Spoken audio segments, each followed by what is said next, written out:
1 year as a gangster's wife in exchange for her brother's life. Camille Vale never imagined her signature on a marriage contract would be worth more than her graduate degree.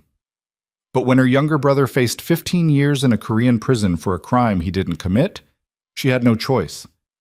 Lucienne Vane offered salvation wrapped in chains. 1 year of marriage to Seoul's most dangerous heir, and Micah walks free. Now she lives in a penthouse that feels like a golden cage, married to a man whose love feels more like possession. Every touch burns. Every kiss demands surrender. And the worst part? She's starting to crave it. Follow this story to the end. Like and comment your city so I can see how far this tale travels. Rain clawed at the penthouse windows like something alive trying to get in. Camille stood in the center of Lucienne Vane's bedroom, wearing a silk robe that cost more than 6 months of her old rent, staring at her phone screen until the words blurred together. "Sis, they're letting me go tomorrow. I don't know what you did, but thank you. I love you." Her hands shook so badly she nearly dropped the phone. Micah was coming home. 22 years old, terrified, innocent, and finally free from a nightmare that had swallowed 3 months of his life. The Seoul police had arrested him outside a nightclub after a gang shooting left 2 men dead in an alley. Wrong place, wrong time, wrong face, and a security camera that barely captured anything except panic and blood. The prosecutors built their case on circumstantial threads and desperation. 15 years, they said, maybe more. Camille had flown to Korea with $12,000 in savings, a translation app, and absolutely no idea how to fight a legal system that had already decided her brother's guilt. Every lawyer she consulted gave her the same hollow smile. Every embassy official offered the same useless sympathy. She spent 2 months drowning in paperwork and bureaucracy, while Micah rotted inside a cell with men who spoke a language he didn't understand. Then Lucienne Vane walked into her life like a storm given human shape. She met him in a hotel bar in Gangnam. Not by accident. Nothing about Lucienne happened by accident. He appeared at her table just after midnight wearing a black suit tailored so precisely it looked like armor. Dark eyes that seemed to calculate every micro-expression on her face. A jawline that belonged in magazines. The kind of beautiful that made people nervous because beauty like that usually came with a price. "You're Camille Vale," he said in perfect English. Not a question. She looked up from her untouched whiskey. "Do I know you?" "No, but I know you." He sat down without asking permission. "Your brother is Micah Vale, 22, arrested on August 14th outside Club Exodus, currently being held at Seoul Detention Center awaiting trial for accessory to murder." Every muscle in Camille's body went rigid. "Who the hell are you?" "Someone who can help." Lucien folded his hands on the table. "I can have your brother released within 72 hours. All charges dropped. Flight back to America fully arranged. He'll walk out of that prison like none of this ever happened." Camille's throat closed. "That's impossible." "Not for me." "Why would you help us? We're nobody." Lucien smiled then, and it was the kind of smile that made her understand why prey animals froze instead of running. "Because I want something in return." Of course he did. Nobody offered miracles for free. "Money?" Camille asked. "I don't have much, but I can—" "I don't want your money." "Then what?" Lucien leaned forward slightly. The bar lighting caught the sharp planes of his face. 1 year of marriage. You become my wife legally and publicly for 12 months. After that, you're free to leave with no strings attached. Your brother stays safe. You get your life back." Camille stared at him like he'd just suggested she cut off her own hand. "You're insane." "Probably." Lucien didn't blink. "But I'm also the only option you have left."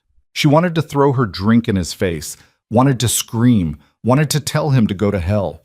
But Micah's face floated behind her eyes. Younger brother, art student, sweet kid who'd never hurt anyone in his life, now facing 15 years surrounded by violence he didn't understand. "Why me?" Her voice came out hoarse. "You could marry anyone." "True, but I want you. You don't even know me." "I know enough." Lucien pulled a folder from inside his jacket and slid it across the table. "Psychology, PhD student at Stanford. Graduated undergrad summa cum laude. Published 2 papers on trauma bonding and coercive relationships. No living parents. Raised your brother alone since you were 19. You're intelligent, resilient, and brave enough to fly halfway around the world alone to fight a system designed to crush people like you. Camille's skin crawled. You investigated me. Thoroughly. That's invasive? Yes, but necessary. Lucien's expression didn't change. I need a wife for business and family reasons I won't explain right now. Most women in my world come with complications. You don't. 1 year, and we both get what we need. Camille's hands curled into fists. What you need is therapy, not a fake wife. Something flickered across Lucien's face. Amusement, maybe, or recognition. Perhaps, but therapy won't solve my immediate problem. He stood smoothly. You have 24 hours to decide. After that, the offer disappears, and your brother's trial proceeds as scheduled. He dropped a business card on the table and walked away without looking back. Camille sat frozen, staring at the card until the bartender asked if she needed anything else. She visited Micah the next morning. The detention center smelled like industrial cleaning solution and fear. Micah looked thinner than she remembered, shadows carved deep beneath his eyes. When he saw her through the plexiglass divider, he tried to smile. Hey, sis. Camille picked up the phone receiver with shaking hands. How are you holding up? I'm okay. He was lying. She could see it in every tense line of his body. The lawyer you hired says the trial might get moved up. That's good, right? Yeah, maybe. Camille swallowed hard. Micah, if I could get you out of here? Don't. His voice cracked. Don't sacrifice anything for me. I'll survive this. But he wouldn't. She could see it already. The way prison was eating him alive from the inside out. The way his hands trembled. The way he flinched when a guard walked past. I love you, Camille whispered. Micah pressed his palm against the glass. I love you too. That night she called the number on Lucien's card. He answered on the first ring. Your decision? I have conditions. Name them. No sex. Camille forced the words out. This is a business arrangement. I'll play the role publicly, but privately we maintain boundaries. Silence stretched across the line. Agreed, Lucien said finally. Anything else? After 1 year, I walk away clean. No harassment, no following me, no contact. Agreed, and Micah never finds out the real reason for this. As far as he knows, we met naturally and fell in love. Consider it done. Camille closed her eyes. When do we start? Tomorrow. I'll have a car pick you up at 9. The line went dead. Camille stood in her cramped hotel room staring at her reflection in the bathroom mirror, wondering what kind of person she'd have to become to survive the next 12 months. The wedding happened 72 hours later in a private office that smelled like leather and old money. No flowers, no music, no guests. Just a government official, 2 witnesses Camille had never met, and Lucien standing beside her in a charcoal suit that probably cost more than her entire wardrobe. The ceremony took 11 minutes. When the official pronounced them married, Lucien lifted her hand and pressed his mouth to her knuckles. His lips were warm, his eyes were unreadable. Welcome to the family, Mrs. Vane. The title felt like a collar snapping closed around her throat. Micah was released 6 hours later, just like Lucien promised. Camille watched through a car window as her brother walked out of the detention center into the sunlight, looking dazed and disbelieving. She wanted to run to him, throw her arms around him, sob with relief, but Lucien's hand rested on her knee, a gentle pressure that somehow felt like a command to stay. He'll fly out tomorrow morning, Lucien said quietly. First-class ticket to San Francisco. I've arranged a settlement payment for wrongful imprisonment, enough money that he won't have to work for a while. Camille's eyes burned. Thank you. Don't thank me yet. The penthouse felt like something from a magazine spread. All glass walls, minimalist furniture, and a view of Seoul that made the city look like scattered diamonds against black velvet. Camille stood in the center of the living room with her suitcase at her feet, trying not to hyperventilate. Lucien poured 2 glasses of wine and handed her one. Your room is down the hall, second door on the left. I've had some clothes prepared for you, but we'll arrange a proper wardrobe tomorrow. My room? Camille gripped the wine glass. Separate rooms? You asked for boundaries. I'm respecting them. Lucien sipped his wine, watching her over the rim. Though we'll need to share the master suite when we have guests. Appearances matter. Right, appearances. The word tasted bitter. There's a gala on Friday, Lucian continued. Seoul business community. You'll need to attend as my wife. We'll spend tomorrow preparing you. Preparing me? Teaching you how to navigate my world. He set down his glass. The people we'll interact with are dangerous in ways that won't be obvious until it's too late. You'll need to learn quickly. Camille's stomach twisted. What kind of business are you in? The kind your PhD research would probably categorize as organized crime with a corporate veneer. Lucian's bluntness was almost refreshing. My family controls import-export operations, real estate development, and several entertainment ventures that serve as fronts for less legal enterprises. I'm the heir. You're now my wife. That makes you a target. The wine suddenly tasted like acid. You didn't mention any of this before. Would it have changed your decision? Camille thought about Micah on that plane to San Francisco. Finally, safe. No. Then it doesn't matter. Lucien moved toward the windows. You'll have bodyguards whenever you leave the building. Driver at your disposal. Credit cards with no limit. Whatever you need. I need to finish my dissertation. You can work from here. I'll provide whatever resources you require. It should have sounded generous. Instead, it sounded like the walls closing in. Camille finished her wine in 3 long swallows. I'm going to bed. Camille. Lucian's voice stopped her at the hallway entrance. One more thing. She turned. The marriage is real in every legal sense. You have access to my accounts, my lawyers, my protection. If anyone threatens you, they threaten me. His dark eyes pinned her in place. I take threats very seriously. The way he said it made Camille's skin prickle with something between fear and fascination. She locked herself in the guest room and called Micah. I'm at the airport, her brother said, and she could hear him smiling. Camille, I don't understand what happened, but don't think about it. Just go home. Tears slid down her face. Get back to school. Live your life. What about you? I'm staying in Seoul for a while. Met someone. The lie came easier than it should have. His name is Lucien. Seriously? You met someone in the middle of all this? Life's weird sometimes. Micah laughed, and the sound was so pure it broke something inside her chest. I love you, sis. I love you too. After she hung up, Camille lay in the dark, listening to the city breathe 20 stories below, wondering what she'd really traded for her brother's freedom.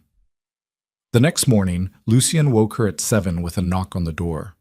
We have appointments, he said through the wood. Camille stumbled into the bathroom and stared at herself in the mirror, dark circles under her eyes. Hair a mess. She looked like someone barely holding together. Perfect. She got dressed in yesterday's clothes and found Lucien waiting in the kitchen with coffee and something that might have been breakfast if breakfast cost $100. Not hungry, Camille muttered, reaching for the coffee. Eat anyway. Long day ahead. Lucien was already dressed in another immaculate suit, looking like he'd slept 12 hours instead of whatever fractured rest he'd actually gotten. The first stop was a boutique in Cheongdam-dong, where salespeople treated Lucien like royalty and Camille like an interesting acquisition. They pulled dresses, shoes, jewelry, accessories, building what one woman called a foundation wardrobe that apparently required 17 outfit changes in 4 hours. Camille stood on a platform while strangers measured every part of her body and spoke in rapid Korean. Lucien sat in a leather chair watching with the focus of someone studying a particularly complex problem. Too formal, he said, when they showed him a navy dress. She'll look like she's trying too hard. Too casual for a cream blouse. People will think I don't value her. Perfect for a black silk dress that hugged her body in ways that made Camille deeply uncomfortable. I can pick my own clothes, she said tightly. Not for Friday, you can't. Lucien stood and walked over, adjusting the dress strap with clinical efficiency. You're wearing art worth $50,000 to an event where everyone will judge me based on how well I've dressed my wife. This isn't about control, it's about survival. His hand lingered on her shoulder, warm through the silk. Camille met his eyes in the mirror. This is insane. Yes. His fingers slid away. But you'll get used to it. She didn't think that was true. The second stop was a salon where they dyed her hair with subtle highlights, shaped her eyebrows, did something to her nails that took 90 minutes. Camille sat through it feeling like a doll being assembled from spare parts. Tell me about your family, she said to Lucien, who sat nearby reading something on his phone. Why? Because I'm your wife now. Shouldn't I know basic things? Lucien looked up. My father is Victor Vane, 73. Built the family business from nothing. Expects absolute loyalty and gives nothing in return except disappointment. My mother left when I was 8. No siblings. No close friends. Anything else? The flatness in his voice made Camille's chest tighten. Your mother just left? She couldn't handle the life. Lucien returned to his phone. Some people aren't built for cages, even golden ones. Is that what this is? A cage? For you? Yes. He didn't look up. For me, I was born inside it.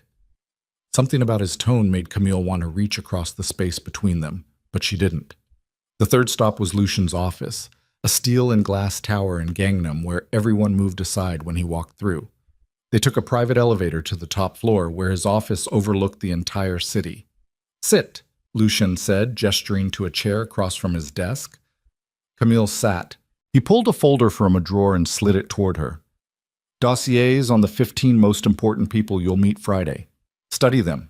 Memorize names, faces, business connections, who's trustworthy, who's dangerous, who's both. She opened the folder. Photographs stared back at her. Men and women in expensive clothes with smiles that didn't reach their eyes. This is James Park, Lucien said, pointing to the first photo. Owns half the nightclubs in Itaewon. Killed his business partner 10 years ago and made it look like suicide. Extremely polite, extremely lethal. He'll ask about your research. Show interest, but don't share specifics.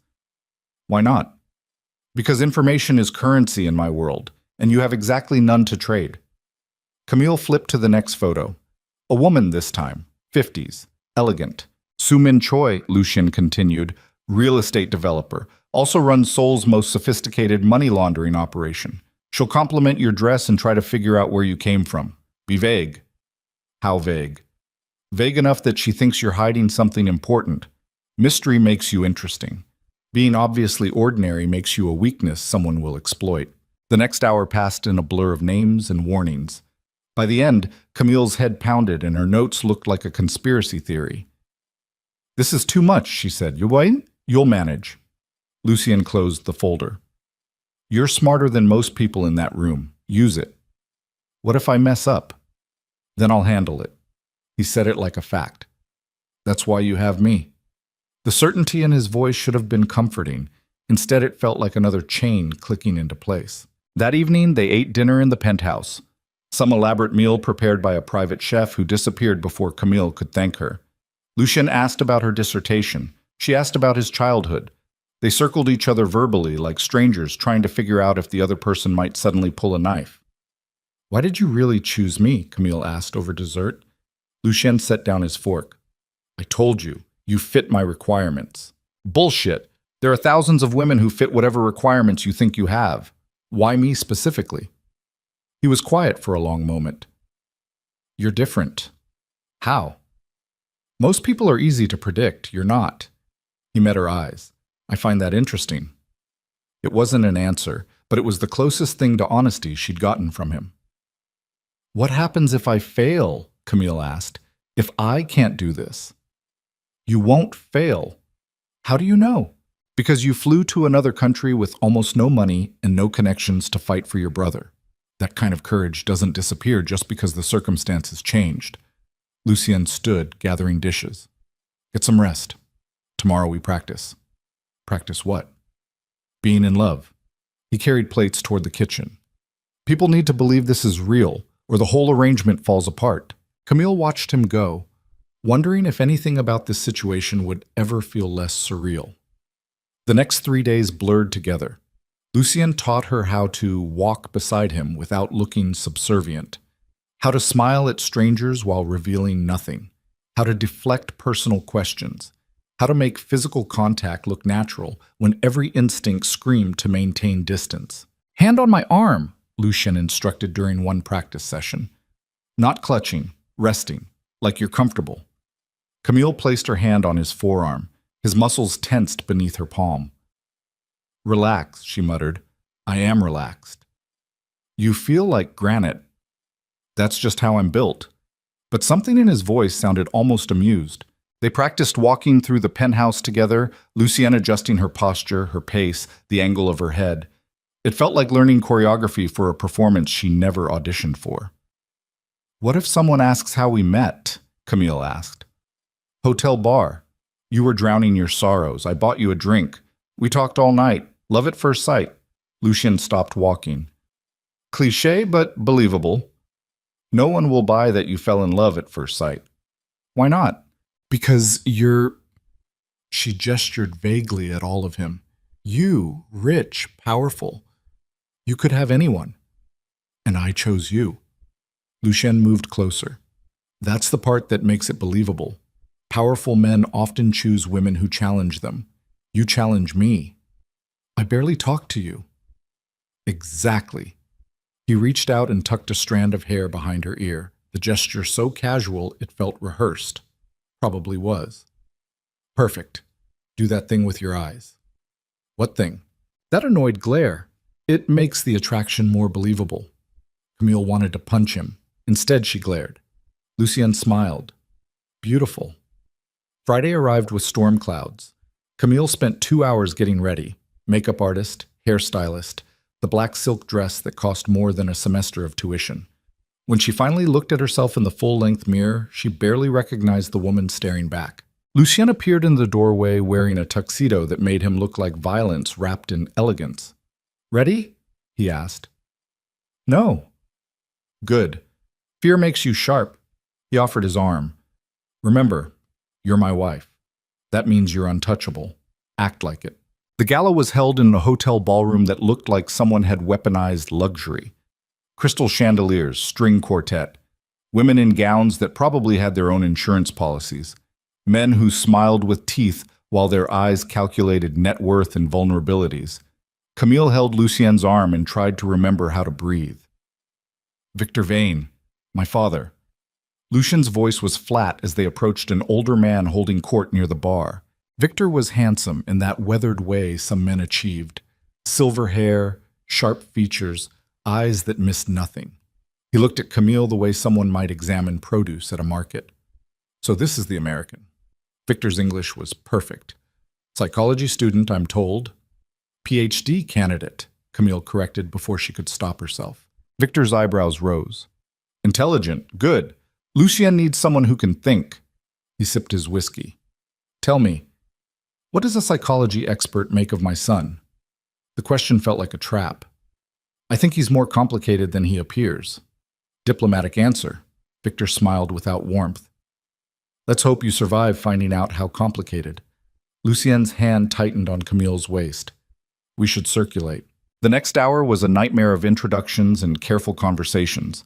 James Park asked about her research with eyes that seemed to catalog every word. Sue Min Choi complimented her dress, while clearly trying to figure out where Camille fit in Seoul's power structure.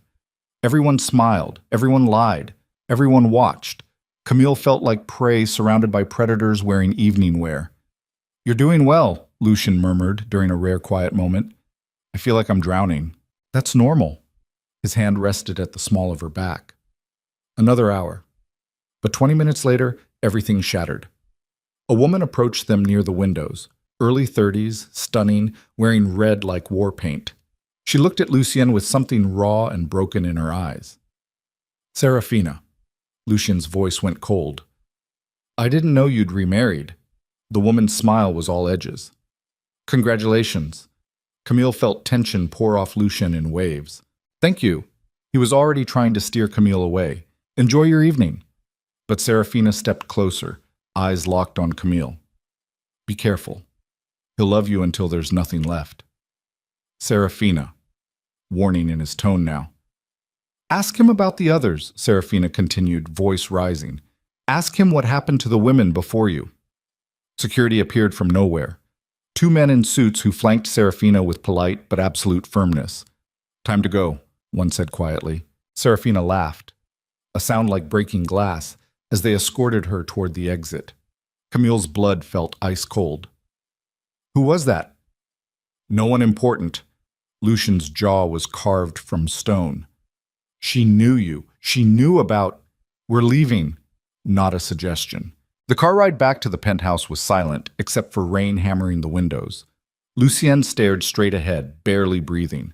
Camille's mind raced through the implications of that encounter, the woman's warning, the pain in her eyes. Ask him about the others. Inside the penthouse, Camille finally exploded. Who was she? Former fiancé. Lucien poured himself whiskey with shaking hands. Former fiancé who clearly still has feelings. Former fiancé who couldn't handle this life. What does that mean? Lucien drained his glass. It means she had a breakdown. Spent 6 months in psychiatric care. Now she shows up occasionally to remind me I'm poison. Camille's stomach dropped. What did you do to her? I loved her. The words came out hollow. Apparently that was enough. Lucien, boum, there were others before her. He poured another drink. 3 almost fiancés. One disappeared in the middle of the night. One forgot who she was outside of me. One tried to kill herself. He met Camille's eyes. I told you I was interesting. I never said I was safe. The room felt like it was shrinking. Why didn't you tell me this before? Would it have changed anything? Yes, liar. Lucien moved closer. Your brother needed saving. I offered salvation. You would have signed that contract even if I told you I was the devil himself. He was right, and Camille hated him for it. What happened to them? She whispered. Really? I consumed them. Lucien's voice was eerily calm. Not intentionally, but when I love something, I don't know how to do it halfway. I suffocate, I obsess. I can't let go. He stopped inches away. You should be terrified of me. Camille's heart slammed against her ribs. I am. Good. He touched her face with heartbreaking gentleness. Maybe that will keep you alive. Then he walked away, disappearing into his bedroom and closing the door with a soft click that sounded like a death knell. Camille stood alone in the vast living room, still wearing the dress that marked her as property, wondering what she'd really married. Her phone buzzed. Micah. Sis, I got accepted into the graduate program. Starting next month. I can't believe everything is finally working out. Camille stared at the message until tears blurred the words. Outside, Soul glittered like broken promises. Inside, she could hear Lucien moving around in his room. Restless, sleepless, dangerous. 1 year. 365 days inside a golden cage with a man who destroyed everyone he touched. Camille locked herself in her room and tried to convince herself she'd survive. But Serafina's warning echoed in her mind like a prophecy. He'll love you until there's nothing left. And somewhere in the dark, Camille realized with dawning horror that the most terrifying part wasn't what Lucien might do to her. It was that some broken part of her wanted to find out. Camille woke to silence so complete it felt wrong.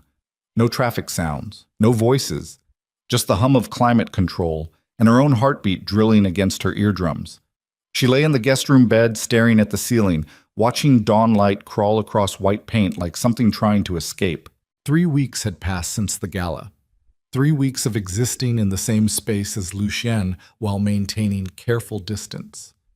They orbited each other like planets, close enough to feel the gravitational pull, far enough to avoid collision. Most days followed a pattern. Lucien left early for meetings she didn't ask about. She worked on her dissertation in the library he'd built for her. Floor-to-ceiling windows, leather chairs, every psychology text she could possibly need. They ate dinner together when he was home, conversations polite and hollow. Then they retreated to separate rooms. It should have been manageable. It wasn't, because Lucien was everywhere even when he was gone. His cologne lingered in hallways. His coffee cup sat in the sink each morning. His voice carried through walls when he took late-night phone calls in Korean, tone shifting between cold authority and something that sounded almost vulnerable. And Camille found herself listening. Worse, she found herself watching him when they were together. The way he rolled his sleeves when he was tired. The way his jaw tightened when someone said something that irritated him. The small scar above his left eyebrow she'd never noticed before. She hated that she noticed. The morning of week 3, Camille walked into the kitchen and found Lucien already there, leaning against the counter in a white shirt unbuttoned at the throat, reading something on his tablet. Dark circles shadowed his eyes. Coffee's fresh, he said, without looking up. Camille poured herself a cup. You look like you didn't sleep. Astute observation. He set down the tablet. My father wants you at dinner tonight. Her stomach clenched. Why? Because you're my wife, and he's decided it's time to evaluate whether you're an asset or a liability. Lucian's voice was flat. 7 o'clock. Dress formally. Don't mention your research unless he asks directly. Don't discuss American politics. I'm not an idiot. I know that. He finally looked at her. But Victor has a talent for making intelligent people feel stupid. I'm trying to prepare you. Something in his tone made Camille soften slightly. What's he really like? Lucienne was quiet for a moment. Imagine someone who sees people as chess pieces. Now imagine that person raised a son to be his most valuable piece. Now imagine what happens when that son refuses to be moved. You refuse? Every chance I get. A ghost of a smile. Drives him insane. Good, Camille said before she could stop herself. Lucien's expression shifted. Surprise maybe, or something warmer. Then his phone buzzed and the moment shattered. He glanced at the screen and his entire posture changed, going rigid. I need to go. What's wrong? Nothing you need to worry about.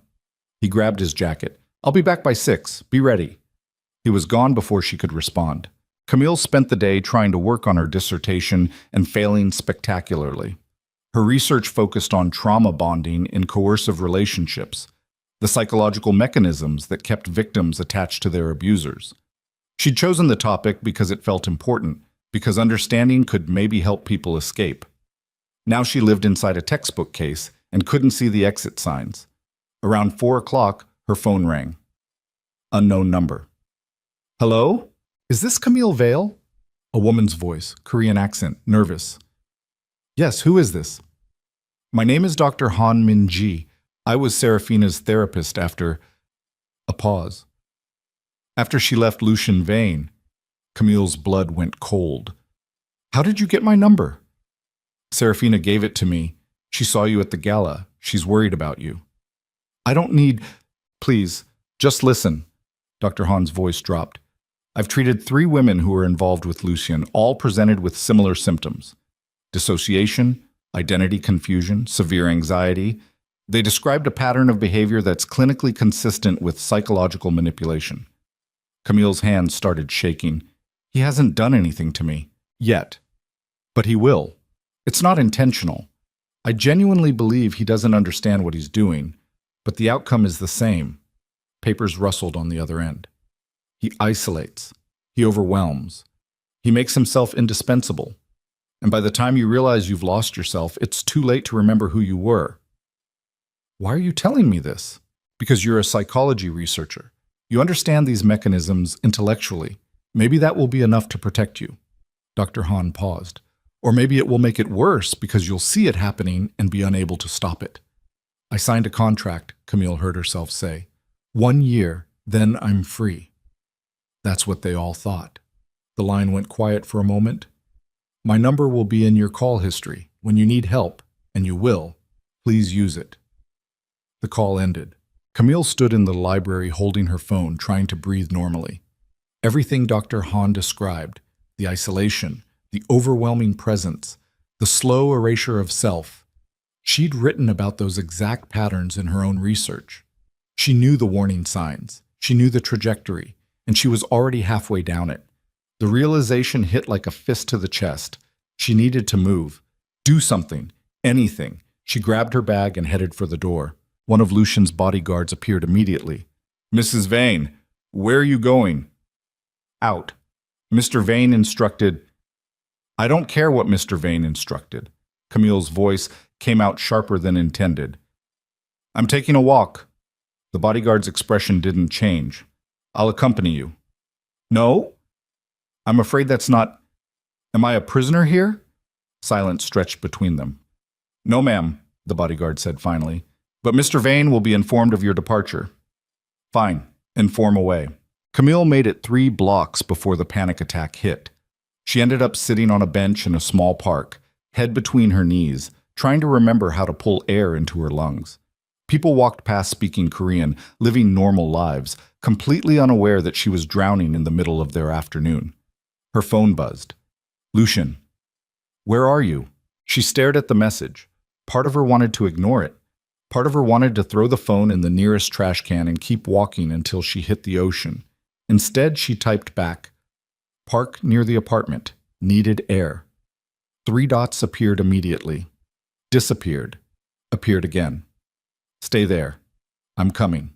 15 minutes later, Lucien's car pulled up to the curb. He climbed out looking like he'd run the entire way despite clearly having driven. His shirt was wrinkled. His hair was a mess. When he saw her sitting on the bench, something in his face cracked open. "Are you hurt?" He crossed the distance between them in seconds. "No." "Then why?" He stopped, looked at her more carefully. "You're pale." "I'm fine." "You're lying." Lucian sat down beside her, close but not touching. "What happened?" Camille wanted to tell him about the phone call, about Dr. Hahn's warnings, about the growing fear that she was losing pieces of herself she'd never get back. Instead, she heard herself say, "Do you even know what you do to people?" Lucienne went very still. "What?" "The women before me. Serafina. The others." Camille turned to face him. "Do you understand what you did to them?" "I loved them." "That's not love. That's consumption." "I know." His voice was barely above a whisper. "I've always known." The admission hit harder than anger would have. "Then why do you keep doing it?" Camille asked. Lucian stared at his hands. "Because I don't know how to stop. Because when I care about something, I hold on until my hands bleed. Because my father raised me to believe that letting go is weakness." He looked at her finally. "Because I'm terrified that if I loosen my grip for even a second, everything I love will disappear." "So you crush it instead?" "Yes." No hesitation, no excuse. Camille should have run. Should have called Dr. Hahn right there. Should have demanded Lucienne let her walk away from the contract immediately. Instead, she said, "We should get ready for dinner." Something flickered across Lucien's face. Relief, maybe, or disappointment that she wasn't leaving. "Camille, I'm not having this conversation in a public park." She stood. "Let's go." The ride back was silent. But when Lucien's hand rested on the seat between them, Camille didn't move away. Victor Vane's house looked like a fortress pretending to be a home. High walls, security cameras, guards stationed at intervals that suggested military training. Lucienne guided Camille through the entrance with his hand at the small of her back, that familiar protective gesture that felt more like ownership every time. "Remember," he murmured as they approached the dining room, "don't engage if he baits you. He's testing." Testing for what? Weakness. The dining room was all dark wood and expensive art. Victor sat at the head of the table wearing a suit despite being in his own home. A woman Camille didn't recognize sat to his right, mid-40s, beautiful in a cold way, watching Camille with predatory interest. "My son, and his American wife." Victor gestured to chairs. "Please, sit." Lucian pulled out Camille's chair before sitting beside her, close enough that their shoulders touched. "This is Elena," Victor continued, nodding toward the woman. "She handles our European operations." Elena smiled with too many teeth. "Charmed." Dinner appeared. Course after course of food Camille couldn't identify and barely tasted. Victor dominated conversation, asking pointed questions about her background, her research, her family. Each question felt like a scalpel looking for something to cut. "Your brother," Victor said over the main course. "He had legal troubles in Seoul, correct?" Camille's spine went rigid. "That was a misunderstanding. Resolved." "Indeed, quite expensively resolved, I'm told." Victor sipped his wine. "My son has expensive tastes in wives." "Father," Lucienne's voice carried warning. "What?" "I'm simply stating facts." Victor's eyes never left Camille. "Tell me, Mrs. Vane, what exactly do you bring to this marriage besides a brother who needed rescuing?" The table went silent. Camille felt Lucienne tense beside her, felt Elena watching with anticipation, felt every instinct screaming to look down, back off, submit. Instead, she met Victor's gaze directly. Intelligence, education, and apparently the ability to tolerate your son's company, which seems to be a rare quality. Elena choked on her wine. Victor's expression didn't change for 3 long seconds. Then slowly, impossibly, He smiled. Perhaps Lucian chose better than I thought. He raised his glass. To family. The rest of dinner passed in slightly less hostile territory, but Camille could feel undercurrents she didn't understand.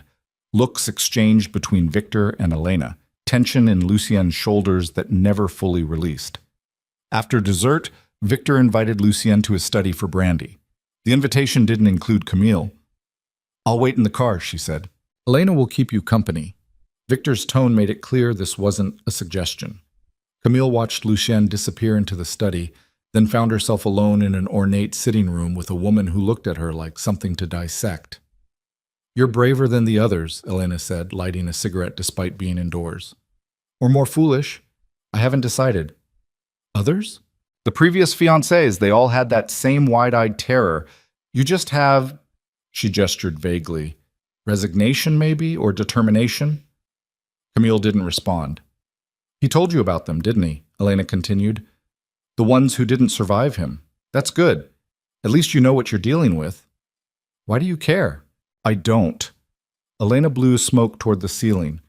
"But I've known Lucien since he was 12 years old, watched him grow into his father's shadow, watched him destroy everything he touched while hating himself for it." She stubbed out her cigarette.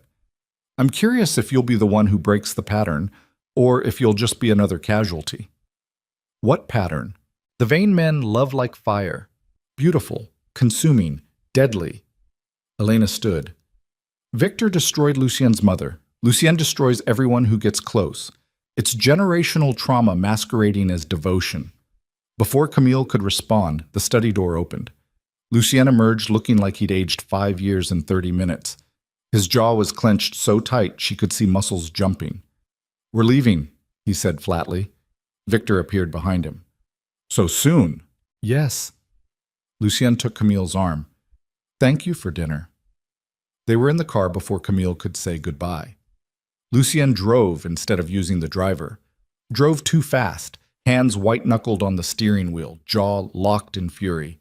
Rain started falling halfway back to the penthouse, turning Seoul into a blur of neon and water. "What happened?" Camille finally asked. "Nothing." Lucien, he wants me to end the marriage." The words came out like broken glass. "Says you're a liability, too independent, too American, wrong background. He's offering money to make you disappear." Camille's blood turned to ice. "What did you say?" "I told him to go to hell." Lucien's voice was shaking. "I told him if he touched you, contract or not, I'd burn his empire to the ground." "Why?" The question seemed to catch him off guard. He pulled the car over abruptly, parking in some random spot overlooking the Han River. Rain hammered the roof. The city glowed through water-streaked windows. "Because you're mine," Lucien said finally. "Because I signed that contract same as you. Because—" He stopped, started again. "Because despite everything I know about myself, despite every warning sign, I can't stand the thought of you leaving." Camille's heart was doing something complicated and painful. "That's not an answer. It's the only one I have." He turned to face her. "I know what I am. I know what I do to people. But with you, it's different." "How?" "You fight back." His voice cracked slightly. "Every other woman I've been with eventually just folded. Became whatever I wanted them to be. But you push. You challenge. You won't disappear. Is that why you wanted me? Because I'm difficult?" "I wanted you because looking at you makes me feel less like my father."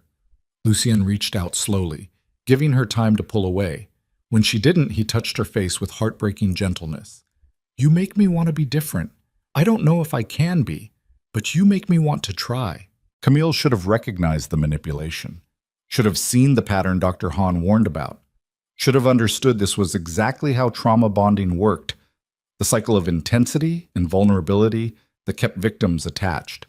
But understanding didn't make her immune. "I got a call today," she heard herself say. "From Serafina's therapist." Lucien's hand dropped. "What did she tell you?" "That you're dangerous. That you'll destroy me the same way you destroyed them. That I should run while I still can." "She's right." "I know." Camille swallowed hard. "But I signed a contract, 1 year. I keep my promises." Even if it costs you everything? Even then. Lucien stared at her like he was trying to memorize her face. Then slowly, giving her every chance to stop him, he leaned forward and pressed his forehead against hers. "I'm going to hurt you," he whispered. "Not because I want to, but because I don't know how to love without consuming." "Then learn." "What if I can't?" "Then I'll survive anyway." Camille's hands were shaking. "But you have to try. Actually try, not just say the words." "How?" "Therapy. Real therapy. Not just talking to me. Professional help." Lucian pulled back slightly. "You want me to see a therapist?" "Yes." "My father would... I don't care what your father would think." Camille's voice was stronger now. "If you want this marriage to work, even just for the contract year, you need help. We both do." The silence stretched. Then Lucian nodded once. "Okay. Okay. I'll find someone." He started the car again. "On one condition." "What?" "You tell me the truth. Always. Even when it's ugly. Even when you think it will hurt me." His eyes met hers. "I need to know when I'm suffocating you, because I won't see it on my own." It was the most honest thing he'd said to her. "Deal," Camille whispered. They drove back to the penthouse through rain that felt like the city was trying to wash them both clean. The next morning, Lucien was gone before dawn, but he left a note on the kitchen counter in handwriting that looked like controlled violence. "First therapy appointment scheduled for Wednesday. Found someone who specializes in attachment disorders. Also canceled the surveillance in your bedroom. I had cameras removed last night. You deserve privacy." Camille stared at the note until the words blurred. She called Micah. "Hey, sis." His voice was bright. "How's married life?" "Complicated." She poured coffee with shaking hands. "How's school?" "Amazing. I got into Professor Chen's advanced seminar, starting next week." He paused. "Camille, are you really okay? You sound weird." "I'm fine, just tired." "Is Lucien treating you well?" The question made her chest tight. "He's trying." "That's a weird answer. It's a weird situation." She changed subjects quickly. "Tell me about the seminar." They talked for 20 minutes about nothing important, but hearing Micah's voice, happy, safe, free, reminded Camille why she'd made this choice in the first place. After she hung up, she found herself walking through the penthouse with new eyes. Lucien had removed the cameras from her bedroom. He'd scheduled therapy. He was trying. But trying didn't erase the past. Didn't erase Serafina's broken expression. Didn't erase Dr. Hahn's warnings. Didn't erase the fact that Camille was slowly becoming dependent on a man who'd destroyed everyone before her. She spent the day working on her dissertation, writing about trauma bonding with shaking hands, seeing her own situation reflected in every paragraph. Around 3 in the afternoon, the penthouse door opened. Lucien walked in looking like he'd been through war. His shirt was torn at the shoulder. Blood stained his knuckles. His lip was split. What happened? Camille was across the room before conscious thought caught up. Business meeting, that got complicated. He tried to wave her off. "I'm fine." "You're bleeding." "It's not mine." That should have horrified her. Instead, she heard herself say, "Sit down." She cleaned his knuckles with water and antiseptic while Lucien sat perfectly still, watching her face like he was memorizing something fleeting. "This is what my life looks like," he said quietly. "Violence. Blood. Problems solved with fists or worse. You shouldn't have to see it. I'm not some delicate flower." Camille pressed gauze to his worst cut. "Stop protecting me from reality. What if reality is uglier than you think you can handle? Then I'll handle it anyway." She met his eyes. "I grew up raising a kid on minimum wage and food stamps. I put myself through school while working 3 jobs. I flew to another country alone to fight a corrupt system. I'm stronger than you think." Something shifted in Lucien's expression. "I know you are. That's what terrifies me." "Why?" "Because strong people leave." His voice cracked. "My mother was strong. She left. Every woman I've loved was strong until I broke them. But you," he touched her wrist gently, "you're strong enough to survive me, which means eventually you'll be strong enough to leave." Camille's throat closed. "The contract. Forget the contract."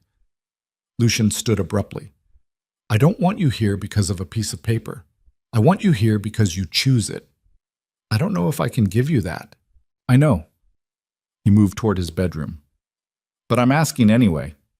He disappeared before she could respond. That night, Camille couldn't sleep. She lay in bed listening to Lucien pace in his room, restless footsteps like a caged animal. Around 2 in the morning, she heard him leave the penthouse. She should have stayed in bed. Instead, she got up, got dressed, and followed. The bodyguard stationed outside tried to stop her. Mrs. Vane, it's not safe.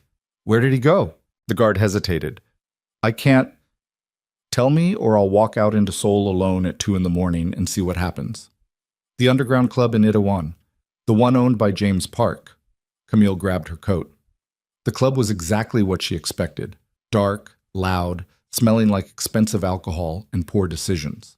She pushed through crowds of people until she spotted Lucien at the bar, hunched over a glass of something amber. He looked up when she sat down beside him.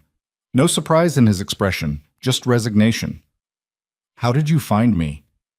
Your guard talked. Camille signaled the bartender. Why are you here? Trying to outrun my own thoughts. He drained his glass. Not working.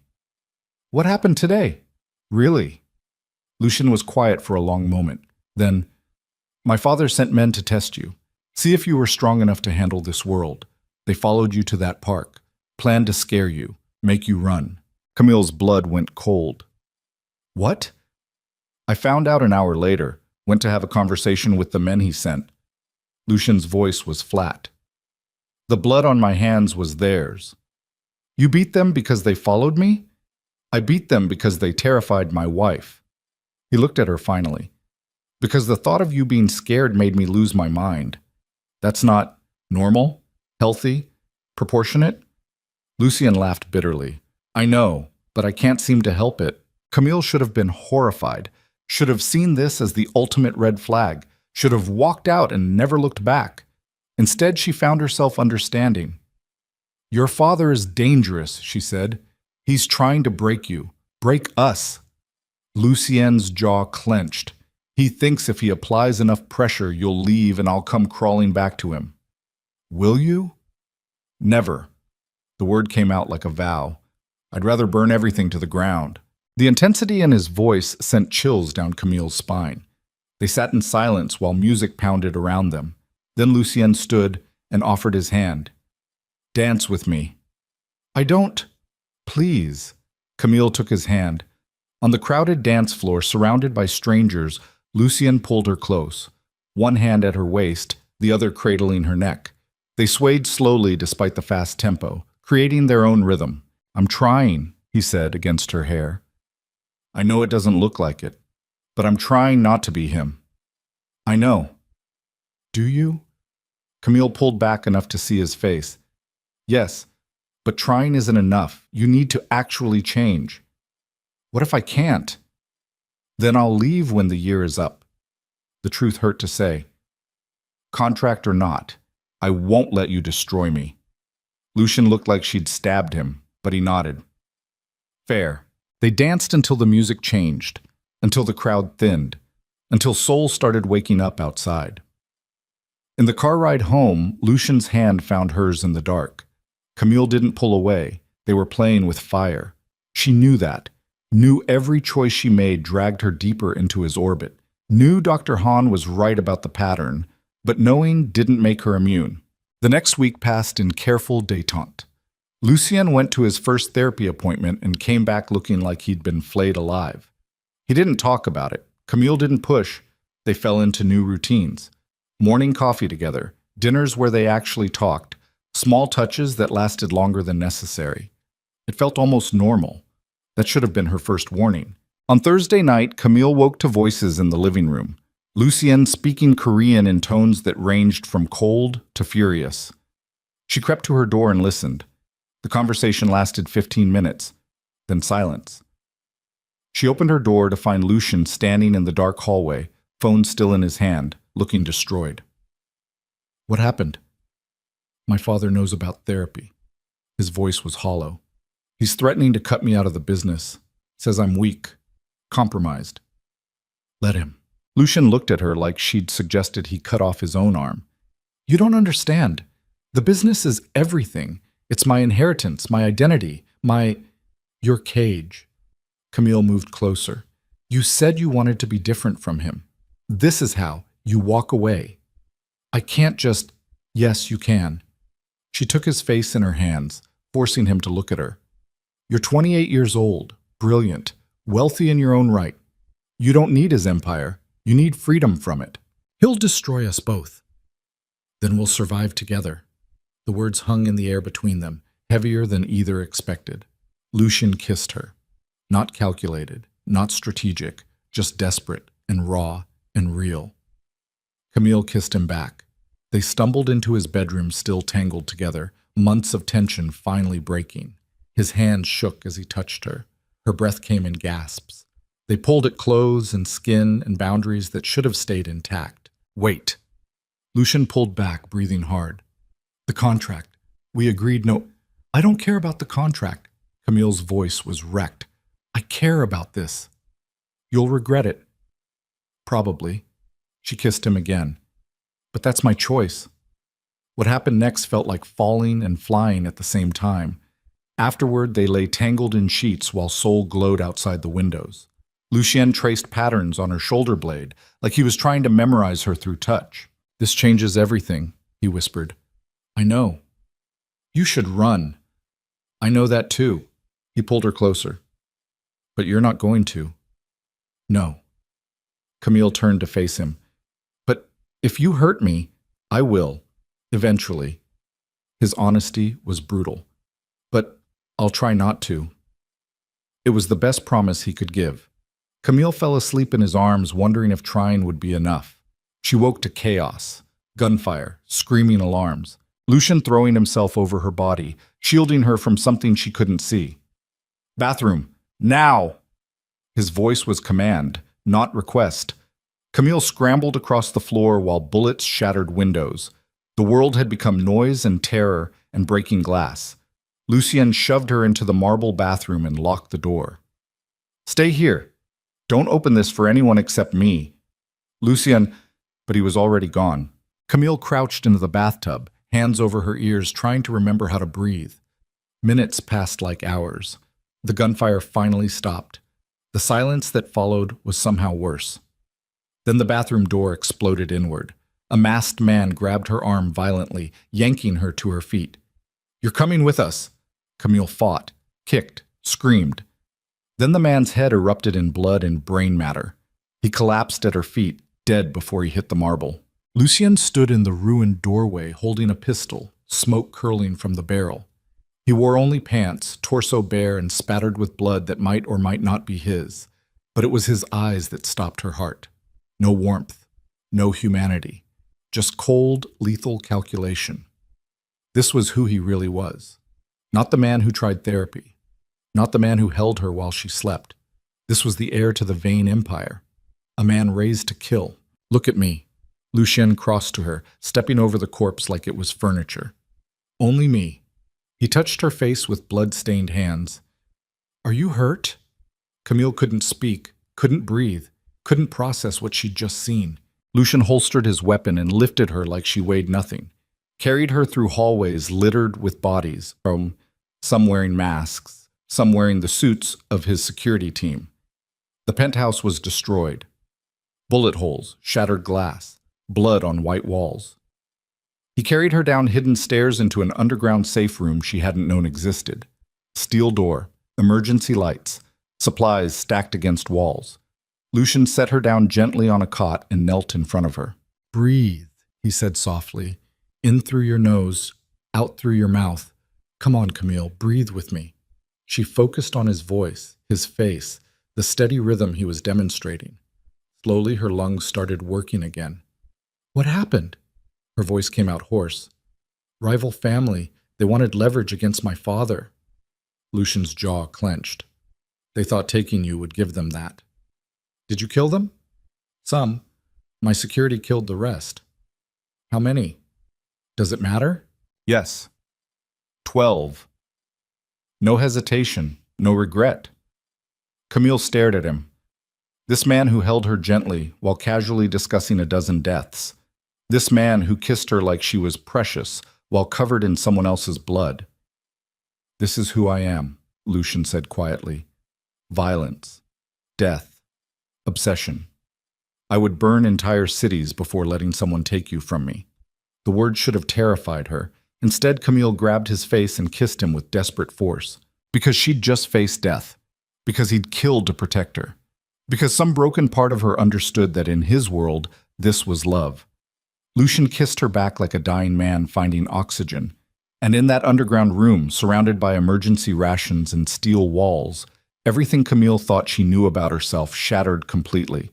Because she didn't want to run, didn't want freedom, wanted to stay in the arms of the monster who'd just murdered 12 people to keep her safe. And that terrified her more than anything else ever had. They stayed in the safe room for 6 hours while Lucien's security team cleared the penthouse above.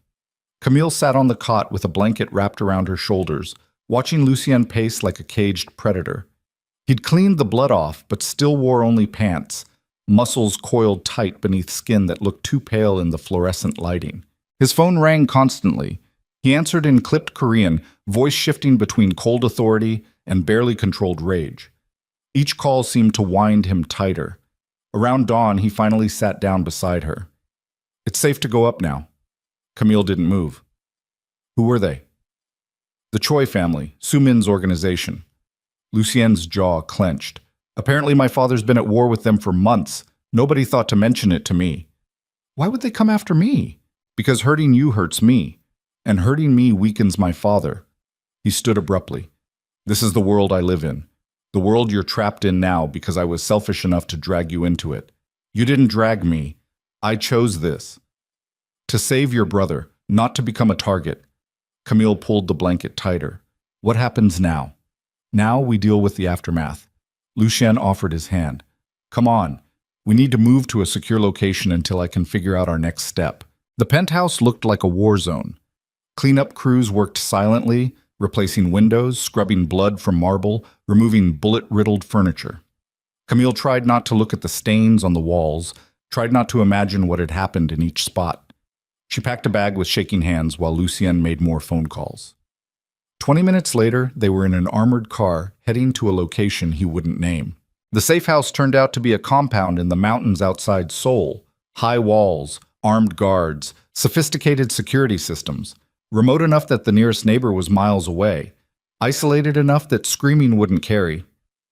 Camille tried not to think about that implication. The main house was smaller than the penthouse, but just as luxurious. Floor-to-ceiling windows overlooking pine forests. Minimalist furniture. Everything designed for comfort and control. "How long do we stay here?" Camille asked, setting down her bag. "Until it's safe." Lucien moved to the windows, staring out at the trees. "Could be days. Could be weeks. I have classes. My dissertation defense is in 3 months. I'll arrange everything remotely." He turned to face her. "I know this isn't what you signed up for." "You keep saying that." Camille's voice came out sharper than intended. "Like I'm some fragile thing that's going to break the second things get hard. 12 people died last night." "I know. I watched you kill one of them." Lucien flinched. "And you're not running. That's what worries me." "Why?" "Because you should be." He crossed the room slowly. "Because a normal person would be horrified, traumatized, demanding I end the contract immediately. Maybe I'm not normal. Or maybe you're experiencing Stockholm Syndrome and I'm too selfish to stop it." The accusation hung in the air like smoke. Camille stood. "Don't do that." "Do what?" "Decide what I'm feeling. Pathologize my choices because they don't fit your narrative." Her hands curled into fists. "I'm a psychology PhD candidate. I understand trauma bonding. I understand coercive control. And I'm choosing to stay anyway." "Why?" "Because despite everything you are, despite every warning sign, She stopped. The words caught in her throat. Lucien moved closer. "You what?" Camille couldn't say it. Couldn't admit the truth out loud because once she did, there was no taking it back. Instead, she kissed him. Lucien responded immediately, hands tangling in her hair, backing her against the wall. The kiss tasted like desperation and poor decisions, like choosing to stay in a burning building because at least the fire kept you warm. They made it to the bedroom still half-dressed, still tangled together, still refusing to acknowledge what was actually happening between them. Afterward, Camille lay staring at the ceiling while Lucien traced lazy patterns on her hip. "This isn't going to end well," he said quietly. "Probably not. You should hate me." "I know." "But you don't." Camille turned to face him. "No, I don't." Something vulnerable flickered across Lucien's face. Then his phone buzzed and the moment shattered. He read the message and his entire body went rigid. "What is it?" "My father wants to meet." Lucien's voice was flat. "Both of us. Tonight. Is that safe?" "No." He sat up. But refusing would be worse. They drove to Victor's house as sunset bled across the mountains. Lucien was silent the entire way, jaw clenched, hands white-knuckled on the steering wheel. Camille watched him from the passenger seat, seeing the weight of generations pressing down on his shoulders. Victor waited in his study, all dark leather, and expensive whiskey, and walls lined with books that probably had never been read. He looked at Camille the way someone might examine a particularly interesting insect. "Mrs. Vane, I'm glad you survived the attack." "Are you?" Camille kept her voice level. "Of course. Dead wives create complications." Victor poured 3 glasses of whiskey. "Sit, both of you." Lucien remained standing. "What do you want, father?" "To discuss your future. Our future." Victor handed Camille a glass. "The Choi family declared war because they see weakness. They see my heir wasting time with therapy and marriage counseling while our empire crumbles." "The empire isn't crumbling," Lucien said coldly. "Not yet. But it will if you continue down this path." Victor's eyes were ice. "You're distracted, compromised, more concerned with protecting one woman than maintaining our position." "Maybe I have different priorities than you." "Clearly." Victor turned to Camille. "Tell me, Mrs. Vane, what exactly do you think you're accomplishing here?" The question felt like a trap. "I don't understand. My son has always been intense in his attachments, but you're the first woman who's made him actively weak." Victor sipped his whiskey. "The others at least knew their place. You seem to think you can change him." "I don't want to change him." "Liar."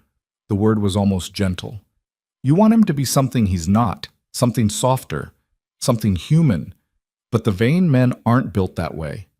"Maybe that's the problem," Camille said before she could stop herself. Silence descended like a guillotine blade. Victor set down his glass very carefully. "Excuse me? You raised your son to be a weapon. Then you act surprised when he destroys everything he touches." Camille's voice was shaking, but she couldn't stop now. "Maybe if you'd raised him to be a person instead of an asset, he wouldn't need therapy to figure out how to love without suffocating." Lucien grabbed her arm. "Camille, no." She pulled free.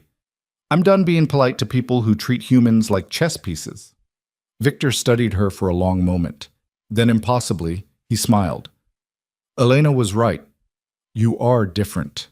He moved to his desk and pulled out a folder. "Which makes this more difficult than I anticipated." "Makes what difficult?" Lucien's voice carried warning. Victor slid the folder across the desk. "Open it." Lucien didn't move. Camille reached for the folder instead. Inside were photographs, surveillance photos. Her and Lucien at the hotel bar where they first met, her visiting lawyers in Seoul, her at the detention center, and one more photo that made her blood turn to ice. Micah, sitting in a coffee shop in San Francisco. Recent, maybe yesterday. "What is this?" Camille's voice came out hoarse. "Insurance," Victor said calmly. "Your brother is being monitored 24 hours a day.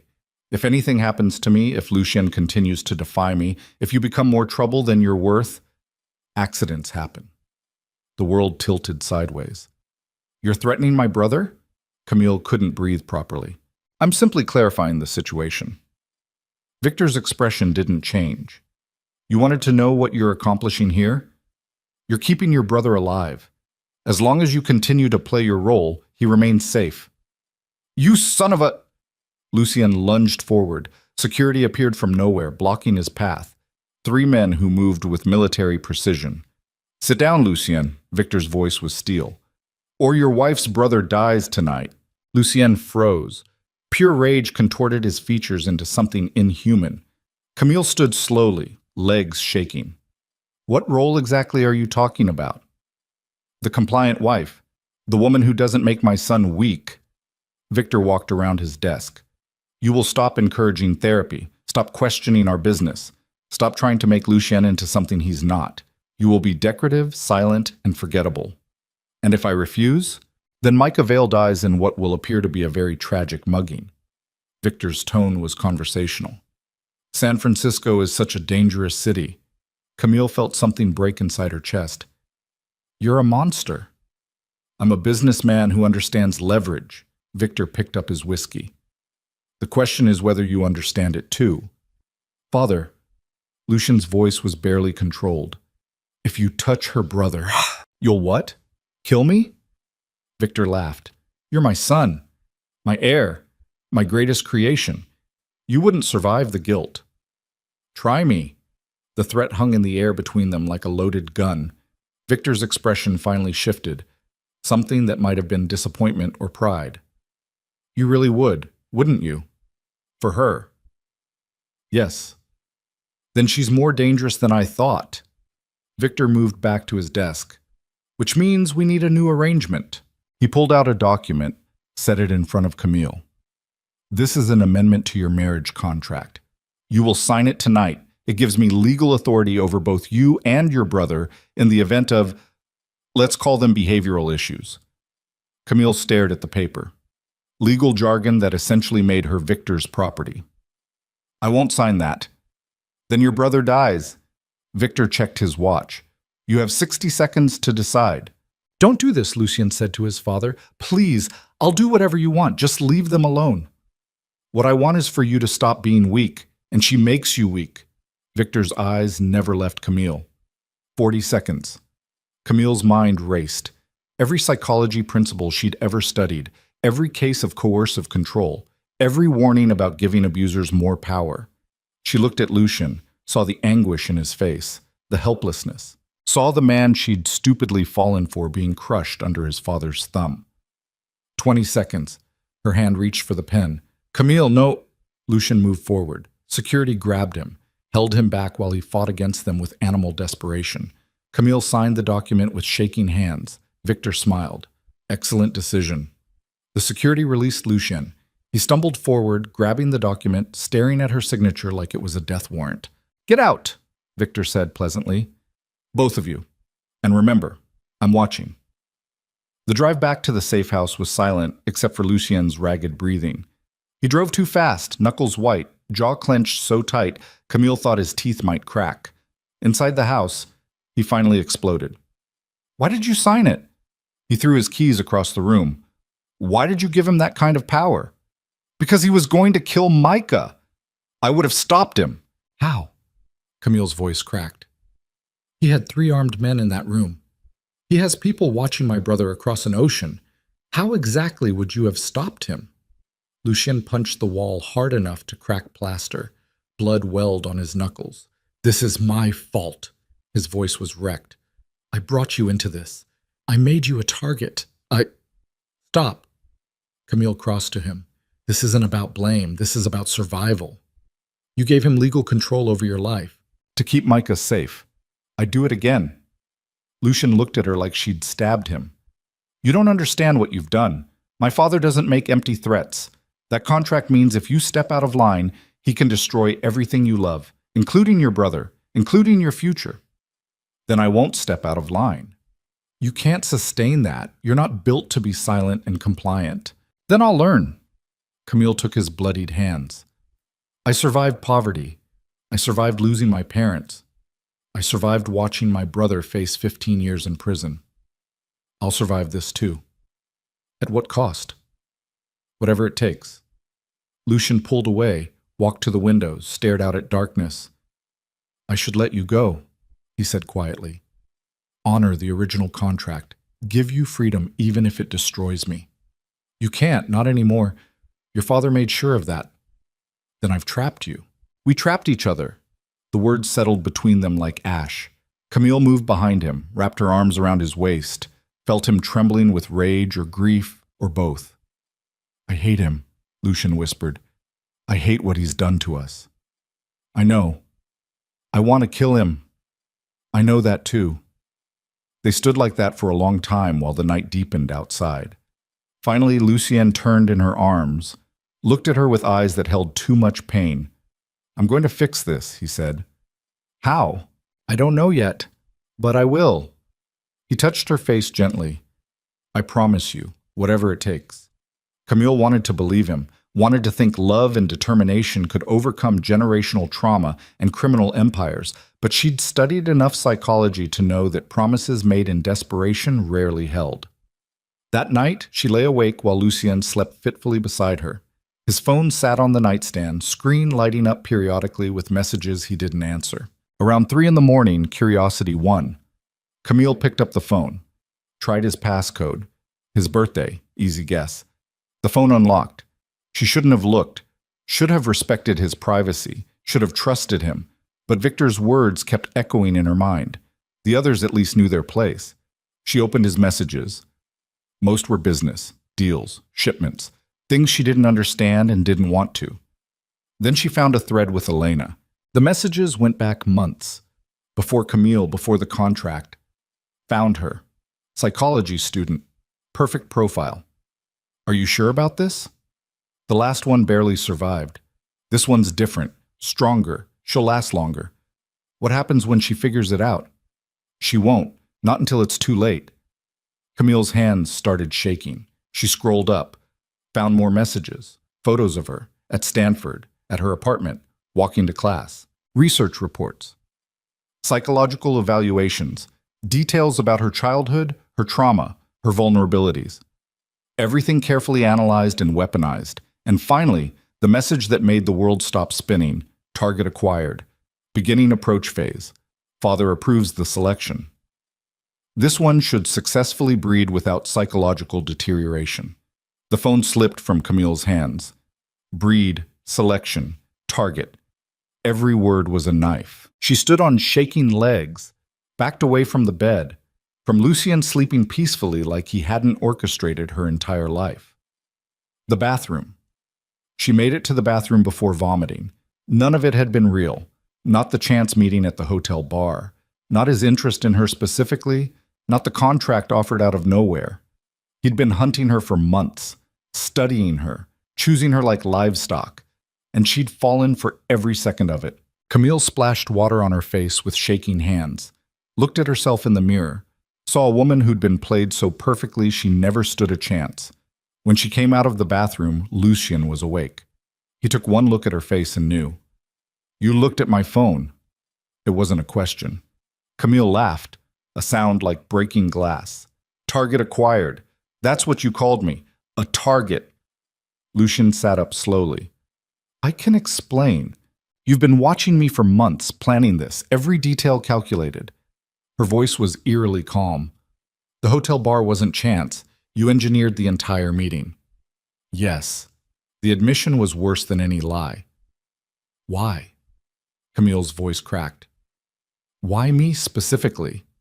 Lucien stood, moved toward her carefully like approaching a wounded animal. Because you fit the profile. Strong enough to survive my world.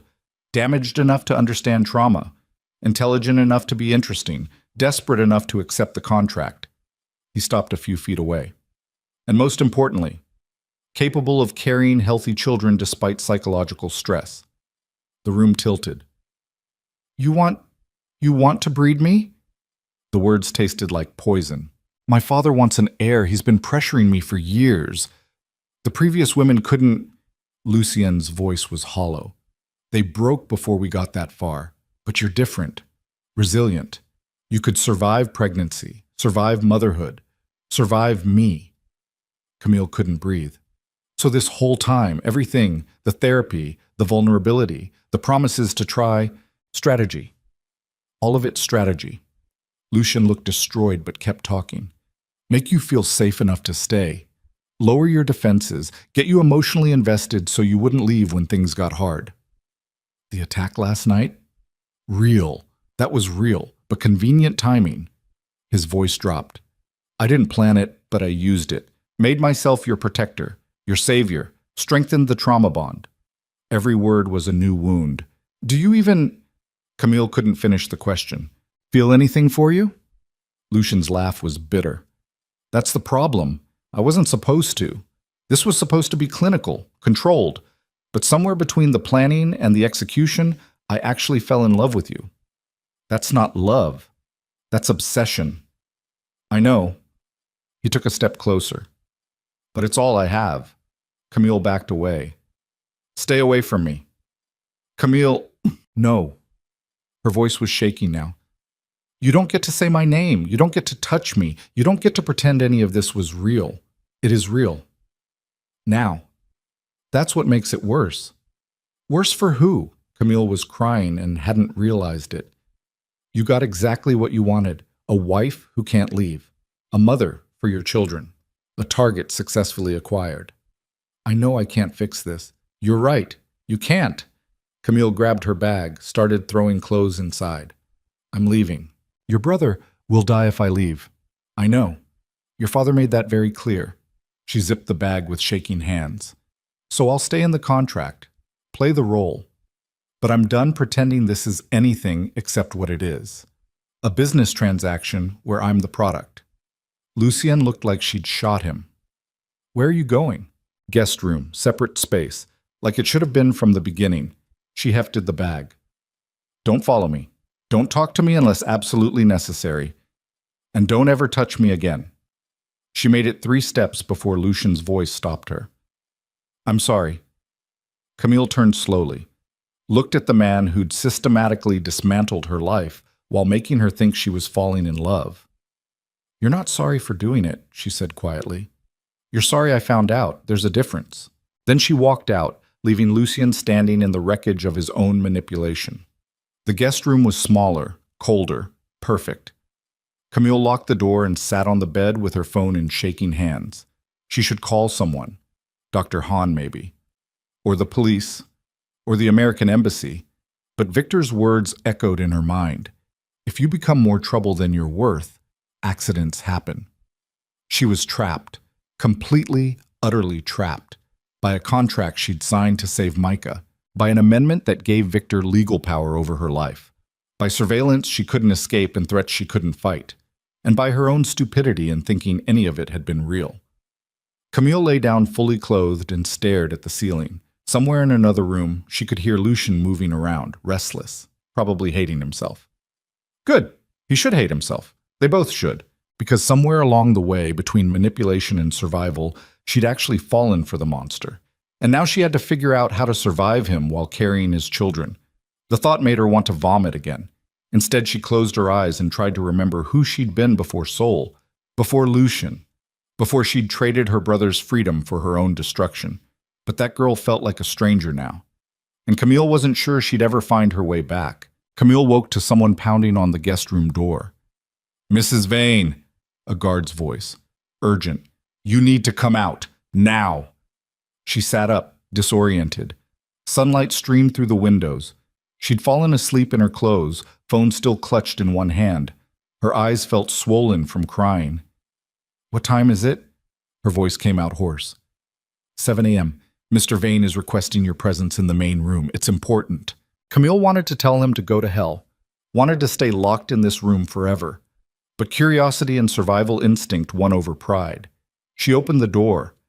The guard's face was professionally blank, but she caught tension in his shoulders. Something was wrong. In the main room, Lucien stood by the windows fully dressed in a black suit, looking like he hadn't slept at all. Dark circles shadowed his eyes. His jaw was rigid with exhaustion or stress or both. He turned when she entered. We have a problem. We have several problems, Camille said coldly. Su Min Choi was found dead this morning, execution style, single bullet to the head. Lucien's voice was flat. My father's declaring victory over the Choi family, which means the war is over, Camille finished. No, it means the real war is about to start. He pulled up something on his tablet and showed her. News footage of police outside a luxury apartment building, crime scene tape, flashing lights. The Choi organization won't accept Su Min's death quietly, Lucien continued. They'll retaliate, hard, and you're still the easiest target. Camille's stomach dropped. So what? We stay here forever? No. We go on a fence. He set down the tablet. I've spent the last 4 hours making calls, building alliances, calling in favors. I'm staging a coup against my father. The words hung in the air like a bomb mid-fall. You're what? Taking over the family business, forcing him out. It's the only way to keep you safe. Lucian's eyes were hollow. I know you hate me. I know I've destroyed any chance of you trusting me again, but I need you to survive long enough for me to fix this. Camille laughed bitterly. Fix this? You can't fix this. I can remove the threat. Without my father controlling everything, the contract becomes meaningless. Your brother stays safe because I'll personally guarantee it. And you, he swallowed hard. You'll be free to leave once the year is up. No surveillance, no threats, no manipulation. Why would you do that? Because I love you enough to let you go. His voice cracked. Even if it kills me. Camille wanted to believe him, wanted to think he was capable of that kind of selflessness. But she'd seen the messages, knew the truth about who he really was. When? She asked. Tonight. I've called a family meeting. The major players will be there. I'm going to present evidence of my father's failures, his declining control, his liability to the organization. Lucian moved closer but stopped several feet away, respecting the distance she'd demanded. Then I'm taking his throne. He'll kill you. Maybe. But if I succeed, you're free, truly free. And if you fail, then we're both dead. He said it calmly, like discussing weather. Which is why I need you there. Camille's blood went cold. Why? Because the organization respects strength, and you standing beside me shows I'm strong enough to keep you despite everything. Lucien's jaw clenched. I know it's asking too much. I know you owe me nothing, but I'm asking anyway. Every instinct screamed at her to refuse, to let him face his father alone, to watch the vain empire tear itself apart from a safe distance. But Micah's face floated behind her eyes. Her brother was only safe as long as the power structure held. If Lucien failed and died, Victor would have no reason to keep Micah alive. What do I have to do? She heard herself ask. Relief flooded Lucien's features. Just stand next to me. Look like you belong there. You don't have to speak. Don't have to defend me. Just be present. Fine. Camille? Don't. She held up a hand. Don't thank me. Don't apologize again. Don't pretend this changes anything between us. I'm doing this to survive, that's all. Pain flickered across his face, but he nodded. Understood. The rest of the day passed in terrible preparation. Lucien made calls while Camille sat in the guest room trying to process everything. Around noon, a stylist arrived with dresses and makeup. The woman worked in silence, transforming Camille into something that looked powerful and untouchable. When she looked in the mirror, she barely recognized herself. The woman staring back wore a black dress that hugged every curve, diamond earrings that caught light like weapons, makeup that made her look both beautiful and dangerous. Her hair was pulled back severely. No softness, no vulnerability. She looked like someone who could stand beside a crime lord and not flinch. She looked like someone she hated. Lucien knocked on the door at 6. It's time. The drive to Victor's estate took an hour. Lucien drove himself this time, hands steady on the wheel despite what they were heading into. He'd given her a brief rundown of everyone who would be there. Family lieutenants, financial advisors, the heads of various operations, 20 people who held pieces of the empire. 20 people who would decide tonight whether Lucien lived or died. If things go wrong, Lucien said as they approached the gates, there's a panic button sewn into the lining of your dress. Left side, just above your hip. Press it and security will extract you immediately. What about you? Don't worry about me. That's not an answer. It's the only one I have. He pulled through the gates. Armed guards lined the driveway, more than Camille had seen before. Remember, you don't owe me loyalty. If I fail, you save yourself. Promise me. Camille looked at him, really looked at him. Saw the fear he was trying to hide, the resignation, the desperate hope that this insane plan might actually work. I promise, she lied. Inside, the house had been transformed into something that felt more like a courtroom than a home. The large dining room had been cleared of furniture, except for a long table where Victor sat at the head, Elena on his right. The others filled seats along both sides, men and women in expensive suits, all watching Lucien and Camille enter with predatory interest. James Park was there. Camille recognized him from the gala. Others she'd seen in the dossier Lucien made her memorize weeks ago, each one a killer hiding behind polished manners. Victor smiled when he saw them. "My son, how kind of you to join us." "We need to talk." Lucien's voice carried authority. "All of us." "Indeed we do." Victor gestured to two empty chairs at the opposite end of the table. "Please, sit." Lucien guided Camille to the chairs, his hand warm at the small of her back. They sat together, facing the assembled empire. Victor stood slowly. "My son has requested this meeting to discuss certain concerns about my leadership. I've agreed because transparency builds trust." He looked directly at Lucien. "The floor is yours." Lucien stood, pulled out a tablet. "For the past 6 months, our profit margins have decreased by 18%. Shipments have been intercepted at triple the normal rate. 3 of our largest clients have moved to competitors, and the war with the Choi family cost us $12 million in significant political capital." He swiped through data on the tablet, projecting financial reports onto the wall screen. "The organization is bleeding, and it's bleeding because my father's strategies are outdated. He operates like it's still 1995. But the world has changed. Law enforcement has changed. The competition has changed." Lucien's voice was steady. "We need new leadership. Someone who understands modern operations. Someone who can rebuild what's been lost." Victor listened calmly. When Lucien finished, he smiled. "An impressive presentation. Clearly, you've been preparing for this moment." He walked slowly around the table. "Tell me, son, when you take over, what becomes of me?" "Retirement. A villa in Spain. A generous pension. You live comfortably for the rest of your life, away from the business. And if I refuse?" "Then the board votes." Lucien gestured to the assembled group. "Majority rule. If they want you out, you're out, peacefully or otherwise." The room went absolutely silent. Victor stopped walking, looked at each person at the table in turn. When he spoke, his voice was soft but carried like thunder. "My son thinks I'm weak, outdated, a liability." He turned to face Lucien. "He thinks he can take what I built with his spreadsheets and his American wife and his therapy sessions." He moved closer. "But here's what my son doesn't understand. This empire isn't built on profit margins. It's built on fear, respect, blood." Victor's eyes were ice.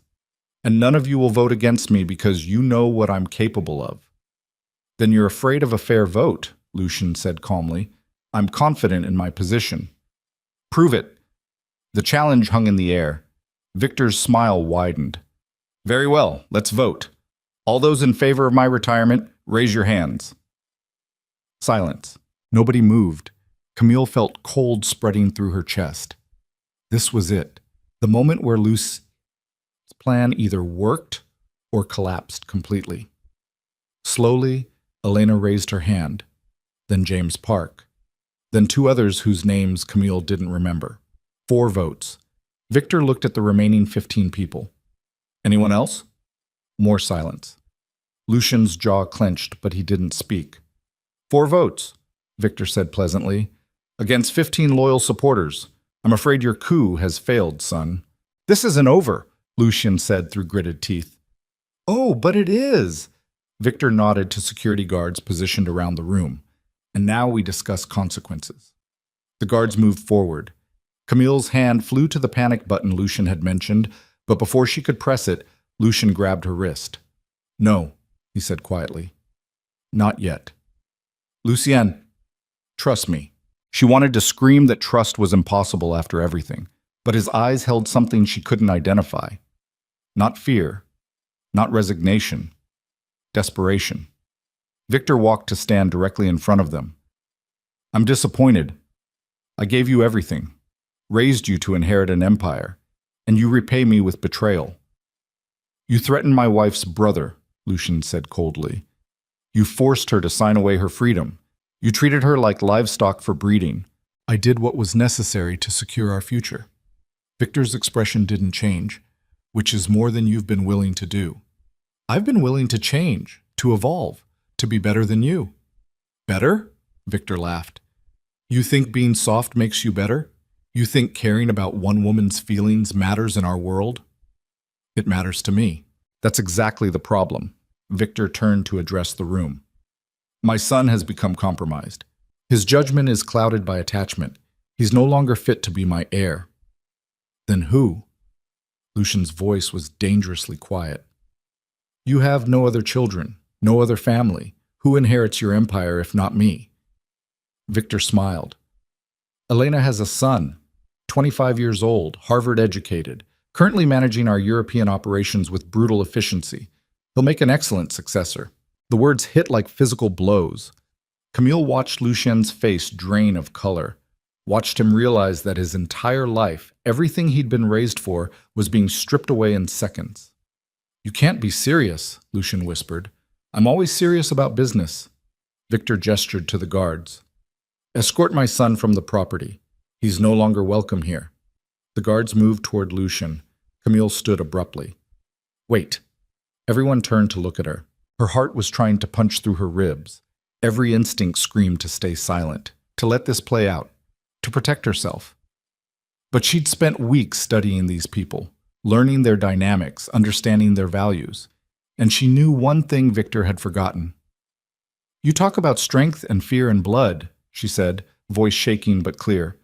But you're terrified of one thing, losing control. Victor's eyes narrowed. Be very careful, Mrs. Vane. Lucien challenged you tonight and you proved exactly what he said, that you're outdated, that you rule through threats instead of strategy. Camille took a step forward, because a strong leader wouldn't need to threaten a woman's brother to keep her compliant. A strong leader wouldn't need to replace his son with someone else's child. A strong leader would have seen this challenge coming and neutralized it months ago. The room had gone deathly quiet. But you didn't see it coming, Camille continued, because you're so convinced of your own power that you've become blind to everything around you, including the fact that your son has been systematically stealing from you for 6 months. Lucien's head snapped toward her, pure shock on his face. Victor went very still. What did you say?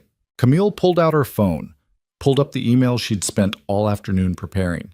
The one she'd sent herself after reading through every file on Lucien's tablet while he was making calls. Your son has been skimming profits, rerouting shipments, building a separate network under your nose. She held up the phone, showing financial records. He's been planning this coup for months, and he's been funding it with your own money. It was all lies. She'd fabricated every document using Lucien's files and some creative accounting, but nobody in this room knew that. Lucien? Victor's voice was dangerously soft. Lucien stared at Camille like she'd grown a second head. I don't know what she's... Don't bother denying it, Camille interrupted. I have transaction records, account numbers, communication logs, everything. She swiped through the fabricated evidence on her phone. Victor moved toward her slowly. Show me. Camille handed him the phone. While Victor scrolled through the fake documents, Camille caught Lucien's eye, saw confusion, betrayal, and slowly, dawning understanding. She was giving him a new narrative, one that made him look dangerously competent instead of foolishly emotional, a man who'd been planning this for months instead of making a desperate play. Victor looked up from the phone. If this is true, it's true, Camille said firmly. I found it last night. That's why we had separate rooms. I was furious he'd hidden this from me. Then why are you here? Why support him? Because he's still my husband, and more importantly, she moved to stand beside Lucien. Because he was right. Your time is over. You just don't see it yet. The room exploded into chaos, people shouting, guards moving, Victor's face contorting with rage. You lying? He lunged toward Camille. Lucien moved faster. He shoved Camille behind him and pulled a pistol from inside his jacket. The barrel pointed directly at his father's chest. Don't touch her. Every guard in the room drew weapons. At least 10 guns pointed at Lucien's head. Stand down, Victor said calmly, or you both die tonight. Maybe. Lucien's hand was steady. But I'm fast enough to kill you first, and we both know it. Father and son stared at each other across 3 feet of distance and 30 years of poison. You don't have the balls, Victor said softly. Try me. Time seemed to stop. Camille could hear her own heartbeat, could feel adrenaline singing through her veins, could see the exact moment Victor realized his son might actually pull the trigger. "Lower your weapons," Victor said to the guards. Nobody moved. "I said lower your weapons." Steel in his voice now. Slowly, guns lowered. Lucien didn't lower his. "Here's what's going to happen," he said quietly. "I'm walking out of this house with my wife. You're going to let us leave. And tomorrow morning, we're going to have a real conversation about transition of power. And if I refuse, then I release every file I have on your personal accounts, your offshore holdings, your tax fraud, your money laundering operations." Lucien's voice was ice. "The prosecutors will have you in custody by noon." Camille's breath caught. That threat was real. She'd seen those files on his tablet. Victor's expression finally cracked. "You'd destroy everything I built? To protect her?" "Yes," without hesitation. The admission hung in the air like smoke. Victor looked at his son with something that might have been pride or disgust or both. "Get out," he said finally. "Both of you. We'll talk tomorrow." Lucien backed toward the door, gun still raised, pulling Camille with him. The assembled empire watched them go in absolute silence. They made it to the car. Lucien drove. Halfway back to the safe house, he pulled over abruptly and cut the engine. Then he turned to face Camille. "What the hell was that?" "Survival," she said.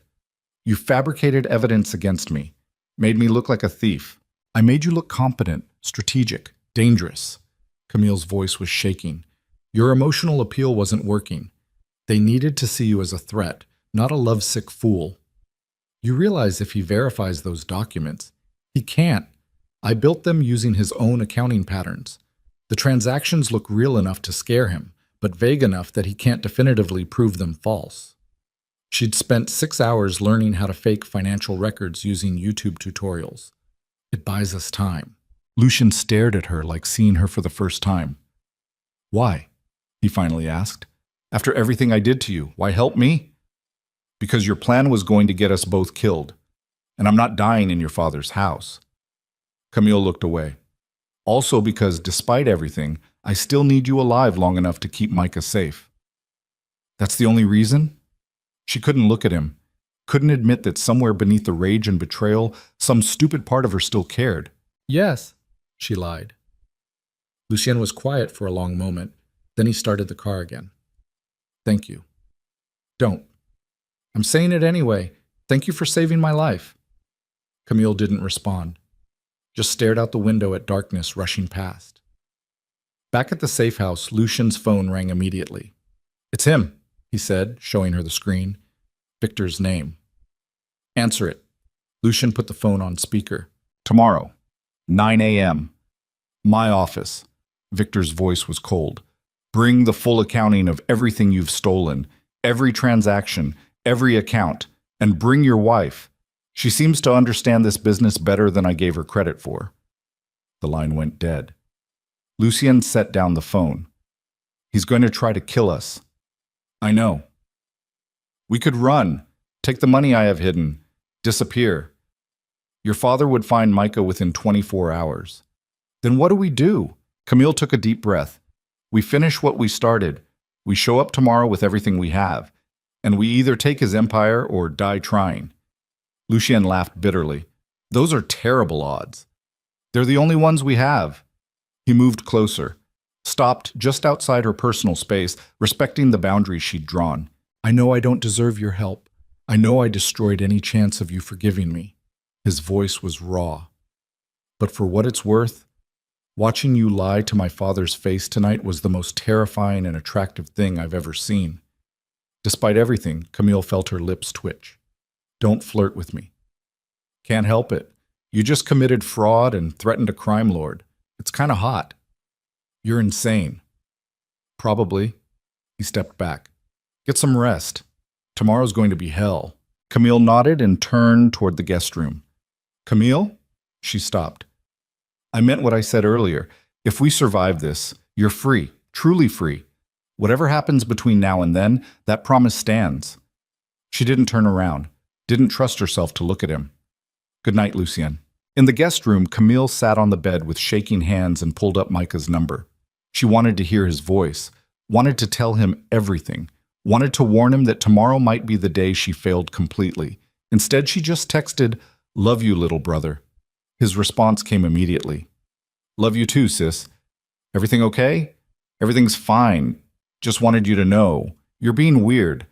But okay. Talk tomorrow?" "Yeah, tomorrow." She set down the phone and lay back on the bed, fully clothed again. Tomorrow they would face Victor with fabricated evidence and desperate lies. Tomorrow they would either take control of a criminal empire or die trying. Tomorrow would decide everything. Camille closed her eyes and tried to sleep, but all she could see was the moment Lucien had pointed that gun at his father. The moment she'd realized he really would burn everything down to protect her. The moment she'd understood that despite the manipulation and lies, some part of what they had was actually real. And that terrified her more than anything Victor could do.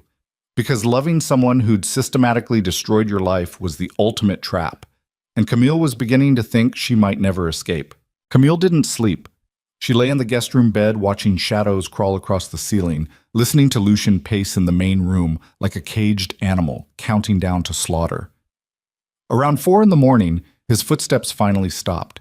She heard his door close, heard the shower run for 20 minutes. By the time dawn broke over the mountains, she'd made peace with the possibility of dying today. Strange how that clarity felt almost liberating. She showered and dressed in the same black dress from last night, the one that made her look like someone who belonged in this world. Applied makeup with steady hands, pulled her hair back, looked at the stranger in the mirror who'd learned to fabricate evidence and threaten crime lords without flinching. Her parents would have been horrified, or maybe proud. She couldn't decide which was worse. Lucien was already in the kitchen when she emerged, dressed in a charcoal suit, looking like he'd aged 10 years overnight. 2 cups of coffee sat on the counter. He slid one toward her without a word. They drank in silence while morning light turned the mountains gold. "I have the real files," Lucien said finally. "Everything I threatened him with last night, tax fraud, money laundering, offshore accounts, it's all documented." "Will that be enough?" "To destroy him legally? Yes. To make him surrender peacefully?" He shook his head. "No.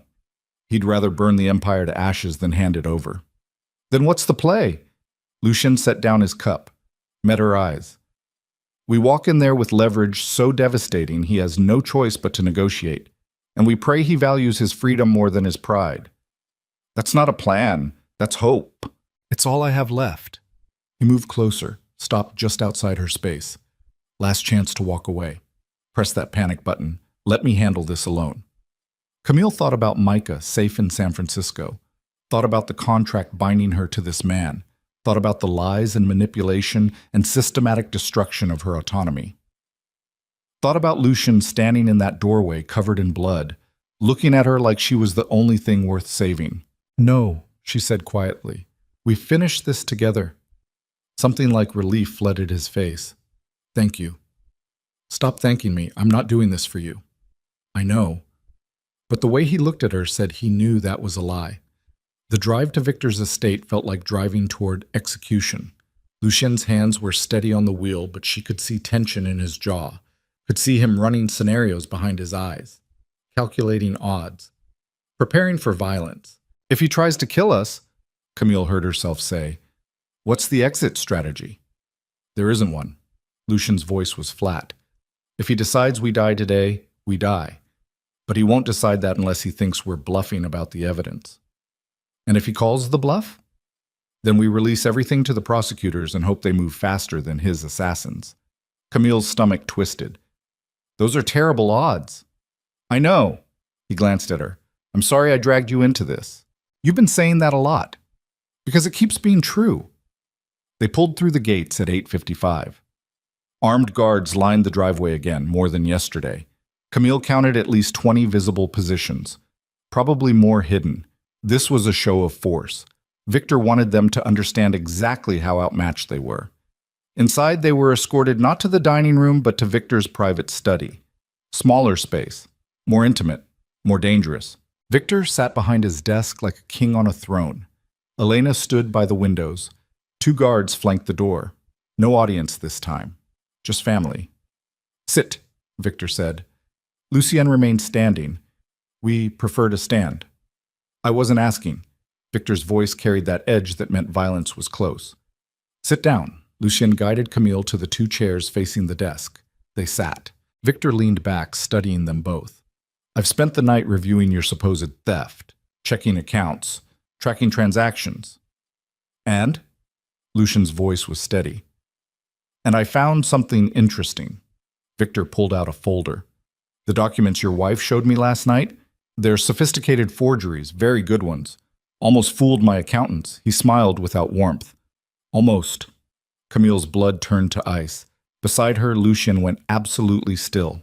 However, Victor continued, while investigating those fake transactions, I did find something real. You've been moving money. Not stealing exactly, but building a separate network. Smaller than what your wife claimed, but substantial nonetheless. He slid the folder across the desk. $7 million over 18 months. Funneled through shell corporations into accounts I don't control. Care to explain? Lucien didn't touch the folder. Emergency fund. In case I needed to disappear. Disappear from what? You. The word dropped like a stone. I've been planning my exit since I was 23 years old. The money. The network. The connections. All of it built slowly so you wouldn't notice. Victor's expression didn't change. And last night was supposed to be my clean break. Take over the organization or force you into retirement so I could rebuild without your shadow hanging over everything. Lucien leaned forward. But you're too paranoid to let that happen peacefully. Paranoia kept me alive for 50 years. Paranoia is destroying your empire. Lucien's voice was cold. You've lost clients, lost territory, lost respect. The Troy War was a disaster. Your strategies are outdated, and everyone knows it except you. Bold words from a man sitting in my office surrounded by my guards. The guards won't save you from the prosecutors. Lucien pulled out his phone, pulled up files. I have documentation of every illegal transaction you've made in the last decade. Tax evasion, money laundering, racketeering, conspiracy to commit murder. He set the phone on the desk. I release this, and you spend the rest of your life in prison. Victor looked at the phone, then at his son. Then he laughed. You think I'm afraid of prosecutors? I own half of them. The other half can't touch me without evidence that will never surface in court. He pushed the phone back. Your leverage is meaningless. Then why are we still alive? Camille heard herself ask. Everyone turned to look at her. If the evidence is meaningless, if we're no threat, why haven't you killed us already? She kept her voice level. You had all night, had guards everywhere, had every advantage, but we're still breathing. Victor's eyes narrowed. Careful, Mrs. Vane. You're stalling, Camille continued, trying to figure out if we have a backup plan, trying to determine if killing us creates more problems than keeping us alive. She stood slowly. Which means you're afraid, not of prosecutors, of something else. I'm not afraid of anything. Liar. The word came out before she could stop it. The room went deathly quiet. One of the guards moved forward, but Victor held up a hand. Explain yourself. Camille's heart was trying to break through her ribs, but she kept her voice steady. Last night, Lucien pointed a gun at you, and you blinked. For just a second, I saw it. Fear that your own son might actually kill you. Fantasy. No, reality. She moved around the desk slowly, approaching Victor like approaching a wounded predator. Because deep down, you know you created something you can't fully control. You raised him to be ruthless, to be strategic, to be willing to do anything to protect what's his. She stopped a few feet away. And now I'm what's his, which means he'll destroy everything to keep me safe, including you. Victor stood slowly. You think you understand my son. I think I understand that he's capable of things you're not, because you taught him to be. Camille didn't back down. You wanted a weapon. You got one. Now you're discovering weapons don't always point in the direction you want. Camille, Lucien's warning tone, but she couldn't stop now. Here's what's going to happen. You're going to retire. Not because we're forcing you, but because staying means constant war with your own son, and that war destroys everything you built. And if I refuse? Then Lucien releases the evidence. You go to prison. The empire fragments, and everyone loses. She met his eyes. Or you step aside gracefully, live comfortably in retirement, and watch your son rebuild what you couldn't. Victor stared at her for a long moment. Then he looked at Lucien. Is she always this bold? Only when she's terrified, Lucien said quietly. She hides it well. Victor moved back to his desk, sat down. You chose better than I thought. She's got spine. I know. Unfortunately for you both, spine doesn't stop bullets. Victor nodded to the guards. Kill them. The guards raised their weapons. Lucien moved faster than thought, throwing himself in front of Camille, one hand going for his own gun. But before anyone could fire, Elena's voice cut through the room like ice. Put the guns down! Everyone froze. Elena had crossed the room and now stood beside Victor with a pistol pressed against his temple. What are you doing? Victor's voice was deadly calm. Choosing the winning side. Elena's hand was steady. Your son is right. You're outdated, dangerous, a liability to everyone in this organization. I made you, Victor hissed, and now I'm unmaking you. She looked at Lucien. I vote for new leadership, effective immediately. Elena, Victor started. Shut up. She pressed the gun harder against his skull. Guards, lower your weapons or I paint this study with your employer's brain matter. Slowly the guards complied. Camille could barely breathe. Her mind raced through the implications. Elena had been planning this, waiting for the right moment, using Lucien's coup as cover for her own play. Thank you, Lucien said carefully. Don't thank me yet. Elena's eyes were cold. I'm not doing this for you. I'm doing this because Victor's instability threatens my operations. Your leadership will be better for business. She removed the gun from Victor's head but kept it trained on him. But make no mistake, you're not taking over because you won. You're taking over because I'm allowing it. The power dynamic shifted visibly. Victor sat perfectly still, face carved from stone. You'll regret this betrayal. Probably, but I'll regret it wealthy and alive. Elena gestured to the guards. Escort Mr. Vane to the car. He's leaving for Spain tonight. Retirement, as his son suggested. I'm not going anywhere, Victor said. Yes, you are. Elena's voice was final. Because the alternative is I release my own evidence to the prosecutors. And unlike your son's files, mine will definitely stick. Victor's eyes widened slightly. You wouldn't test me. For the first time since Camille had met him, Victor Vane looked genuinely afraid. You'll destroy everything I built, he whispered. No, I'll let your son rebuild it into something functional. Elena lowered her gun. You have 1 hour to pack, then you're on a plane. Refuse and you're dead by sunset. The guards moved forward, flanking Victor. He stood slowly, looking at Lucien with something that might have been pride or hatred or bitter acceptance. You really would have killed me, Victor said quietly. Yes, Lucien replied without hesitation. Good. Victor's smile was hollow. Maybe I did raise you right after all. Then the guards escorted him out, and he was gone. The study felt enormous in his absence. Elena holstered her weapon. We need to talk, but not here. My office. 1 hour. She left without waiting for a response. Camille and Lucien stood in the empty room, barely processing what had just happened. Did we just survive? Camille finally asked. I think so. Lucien's voice sounded distant. I honestly didn't think we would. Elena saved us. Elena saved her own interests. We just happened to benefit. Camille turned to face him, really looked at him, saw exhaustion and relief and something that looked like grief. Your father's gone, she said softly. Yeah. Lucien's voice cracked slightly. He is. How do you feel? I don't know. He moved to the windows, staring out at the estate he'd just inherited. I spent 30 years trying to escape him. Now I'm standing in his office about to take his throne. And all I feel is empty. Camille wanted to comfort him, wanted to close the distance and offer something human. But the betrayal still sat between them like broken glass. What happens now? She asked instead. Now I clean up his mess, rebuild the organization, try to be better than he was. Lucien turned to face her. And I honor my promise. You're free. The contract is void. I'll arrange safe transport back to San Francisco. Micah will have permanent protection, no strings attached. You never have to see me again. The words should have brought relief. Instead, they felt like another loss. When? Camille's voice came out hoarse. Whenever you want. Today? Tomorrow? Next week. He swallowed hard. I won't stop you. Even though you need me to look stable, to legitimize your leadership? I need a lot of things, but I won't trap you anymore. His eyes were hollow. I've done enough damage. Camille looked at the man who'd systematically destroyed her autonomy while somehow making her fall in love with him anyway.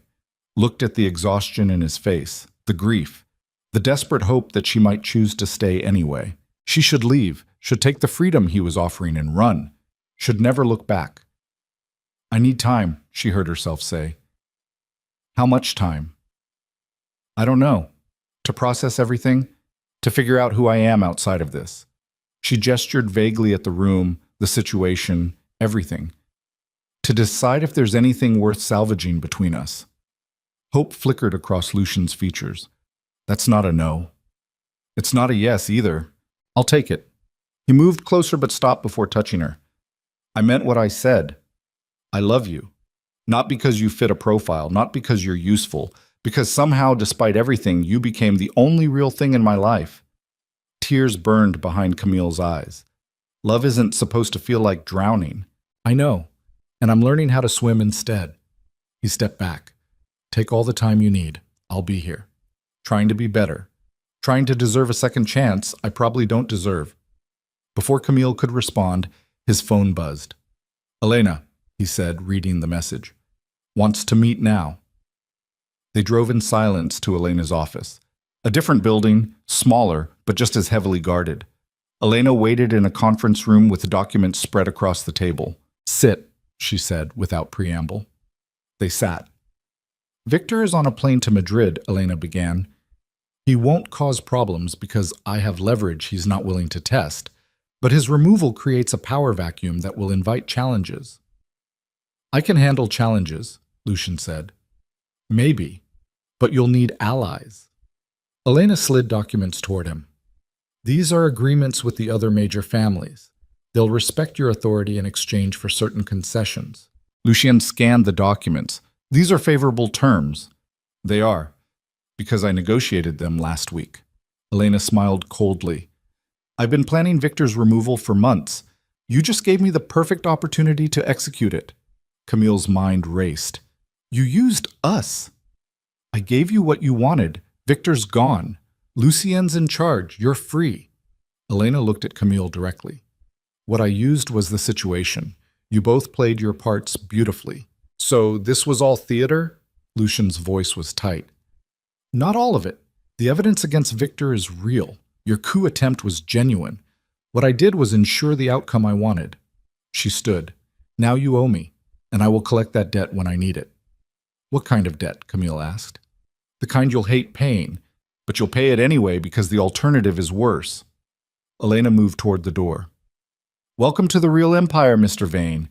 It's uglier than you think. She left them alone with the documents and the growing understanding that they'd traded one cage for another.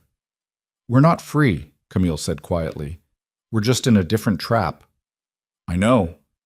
Lucian's voice was hollow. But at least this one I might be able to navigate. And if you can't, then we burn it all down and start over. He looked at her. Together, if you'll stay. Camille wanted to scream that staying was insane, that she should run, that this world would destroy her eventually. But she'd learned something in the past months. She was stronger than she'd thought, capable of surviving things that should have broken her, capable of loving someone who tried to consume her and fighting back hard enough that maybe, just maybe, they could build something real from the wreckage. I need conditions, she said finally. Anything.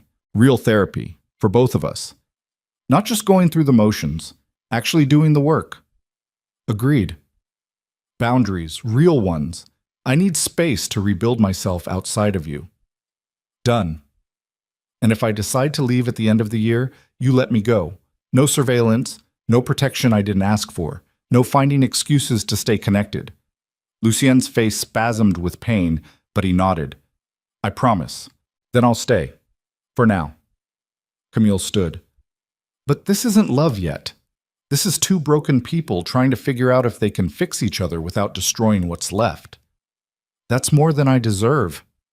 Yeah, it is. 6 months later, Camille stood in her library, the one Lucien had built for her, defending her dissertation over video call. The committee asked questions she answered automatically, mind only half present. When they finally announced she'd passed, she felt nothing, just exhaustion. She hung up the call and stared at her reflection in the dark window. Dr. Camille Vale. Psychology, PhD. Expert in trauma bonding and coercive relationships. Living inside a case study of everything she'd written about. The irony wasn't lost on her. Lucien appeared in the doorway holding champagne. Congratulations. Thanks. She took the glass but didn't drink. What's wrong? I spent 6 years studying how to escape situations like this, and here I am, still here. Lucien set down his own glass. You're not trapped anymore. Aren't I? Camille gestured around them. I live in a compound protected by armed guards. My brother has a security detail he doesn't know about. I attend meetings with criminals who smile while discussing murder. This is my life now. You could leave. I meant it when I said, I know what you said. She finally looked at him, really looked at him. Saw the changes 6 months had wrought. The therapy had carved away some of his sharp edges. He was learning to ask instead of demand, to step back instead of consuming, to love without suffocating. But the darkness was still there, would always be there. And some damaged part of Camille understood that darkness because she carried her own. I don't want to leave, she admitted quietly. That's what scares me. I should want to run, should want my old life back. But I don't. What do you want? Honestly, I don't know anymore. She moved to the windows. Soul glowed beneath them like scattered embers. I'm not the person I was before. She's gone, and I don't know who I am now. Lucien came to stand beside her, close but not touching. You're someone who survived, who fought back, who became stronger than the situation trying to break her. Or someone who's been shaped by trauma into thinking this is normal. Maybe both. They stood in silence, watching the city breathe. I love you, Lucien said quietly. Not because I need you, not because you complete me or make me better, but because you're brilliant and fierce and refuse to disappear. He finally looked at her. And if loving me destroys you, I'll let you go, even if it kills me. Camille felt tears slide down her face. What if I'm already destroyed? Then we're destroyed together. He reached out slowly, giving her time to pull away. When she didn't, he brushed tears from her cheek. And maybe being destroyed isn't the end. Maybe it's just different. That's a terrible philosophy. I know. He smiled sadly. But it's all I have. Camille laughed through tears. Then she kissed him. Not because she'd forgiven him. Not because she'd forgotten what he'd done. But because somehow, between the manipulation and the survival and the slow, painful rebuilding, they'd become something real, something imperfect and damaged and honest. When they pulled apart, Lucien rested his forehead against hers. Stay, he whispered. Not because you have to. Because you want to. Camille thought about the contract that had expired 3 weeks ago. Thought about the freedom she could claim with a single word. Thought about the life waiting for her in San Francisco, safe, normal, free from violence and crime, and men who loved like forest fires. Okay, she heard herself say. I'll stay. Even though I'm a monster? Especially because you're a monster. She pulled back to look at him. Because I'm a little monstrous too. And maybe monsters are the only ones who can survive each other. 1 year later, Camille published a paper that revolutionized thinking about trauma bonding. It was raw and honest and clearly drawn from personal experience, though she changed every identifying detail. The academic world called it groundbreaking. Lucien called it terrifying. You're telling the entire field exactly how you were manipulated, he said, reading the manuscript. I'm telling them how I survived, Camille corrected. There's a difference. They were in their private library. She'd stopped thinking of it as his compound months ago, with Micah visiting from San Francisco. Her brother sat across the room, sketching in his notebook, oblivious to the conversation, or pretending to be oblivious. Micah knew some of what had happened. Not everything, never everything, but enough to understand his sister had fought through hell to save him. You okay, sis? Micah asked without looking up from his drawing. Yeah, just work stuff. Boring academic work stuff or interesting work stuff? Somewhere in between. He glanced at Lucien. You treating her right? Trying to, Lucien said honestly. Good, because if you hurt her, I don't care how many bodyguards you have. I'll find a way. The threat would have been adorable if Micah hadn't looked dead serious. Lucien smiled. Noted. After Micah left for his hotel, he refused to stay at the compound, said it felt too much like a fortress. Camille and Lucien retreated to their bedroom. Their bedroom. Not separate rooms anymore. That had changed slowly, carefully, with 1,000 conversations about boundaries and consent and what it meant to share space without losing yourself. Your brother's good, Lucien said, undressing for bed. He is, thanks to you. Camille watched him from across the room. He doesn't know the real reason for the contract. And he never will. Let him think it was love at first sight. Was any of it love? At the beginning? Lucien paused. No. At the beginning it was calculation, strategy, acquisition. He met her eyes. But somewhere between the hotel bar and right now, it became real, and I couldn't tell you exactly when that happened, just that it did. Camille nodded slowly. She'd spent a year in therapy unpacking exactly this question. Her therapist, Dr. Hahn, ironically enough, had helped her understand that both things could be true. The manipulation was real. The love was real. They existed simultaneously, and accepting that paradox was the only way forward. I'm writing a book, she said suddenly. Lucien looked up. About what? About surviving coercive relationships. About trauma bonding. About how to rebuild yourself after someone systematically dismantles your autonomy. She moved closer. About how sometimes the person who breaks you is the only one who understands how to help put you back together, even if that's completely fucked up. That's a hell of a thesis. It's a hell of a life. He pulled her close. Will you include us? Anonymized, change details, but yes, the core of it. People will judge you. Let them. Camille rested her head against his chest, listening to his heartbeat. I spent too long caring what people think. Now I just care about surviving and helping others survive. You're incredible. I'm traumatized. There's a difference. Maybe both. She smiled against his skin.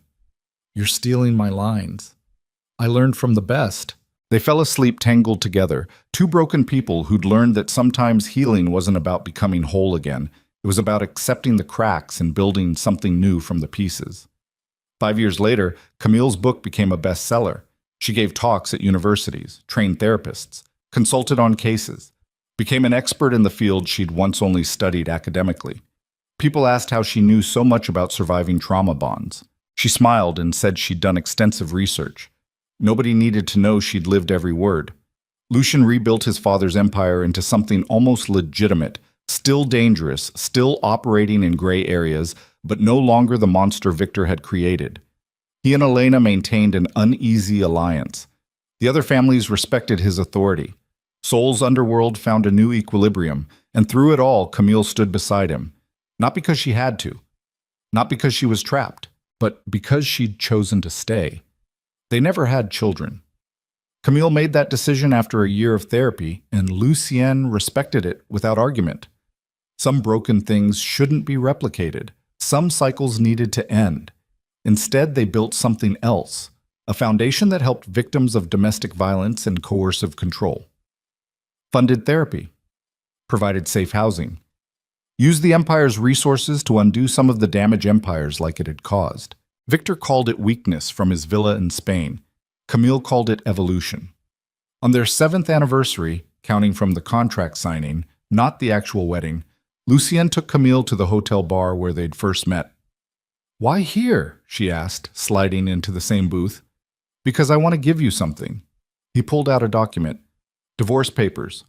Already signed on my end. Camille's breath caught. What? You were right. Love shouldn't feel like drowning. And I want you to know, really know, that you can leave any time. That nothing's trapping you here except your own choice. He pushed the papers toward her. Sign them if you want. I'll understand. Camille stared at the documents. Her signature line was blank. Freedom sat right there, requiring only a pen. She thought about the girl who'd flown to Seoul 7 years ago, desperate and alone. Thought about the woman she'd become, harder, wiser, scarred, but unbroken. Thought about the man across from her who'd tried to consume her and somehow learned to love her instead. "No," she said finally. "No? I'm not signing." She pushed the papers back. "Not because I'm afraid to leave, but because I'm choosing to stay. Actively, deliberately, despite everything." Lucien looked like she'd given him the world. "Why?" "Because you're trying, because we're both trying, because this thing between us," she gestured at the space connecting them. "It's not healthy in any conventional sense, but it's ours, and it's real, and I'm not giving up on it.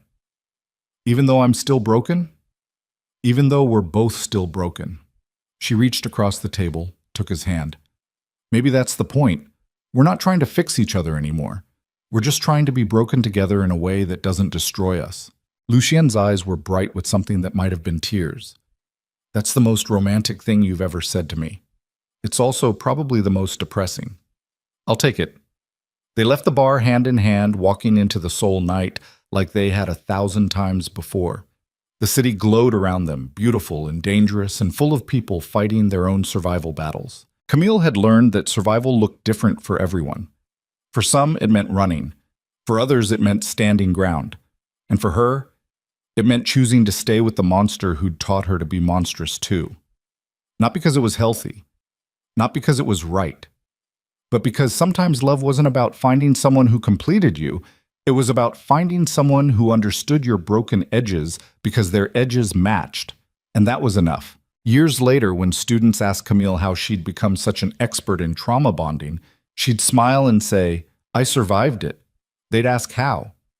And she'd tell them, "By refusing to let it define me, by fighting back, by learning that sometimes the person who hurts you is also the person who teaches you how strong you really are." Then she'd go home to the man who'd once tried to own her and now just tried to love her. And they'd sit in their library overlooking Seoul, and she'd work on her next book while he managed his empire. And they'd exist in their strange, damaged peace. It wasn't the ending she'd imagined when she'd signed that contract, but it was the ending she'd chosen. And in a life where so much had been taken from her, choice mattered more than anything. She'd chosen to survive. She'd chosen to fight. She'd chosen to stay. And somehow, impossibly, that had been enough. The rain that had hammered the penthouse windows on that first night had long since stopped. Seoul was clear now, washed clean, full of possibility and danger in equal measure.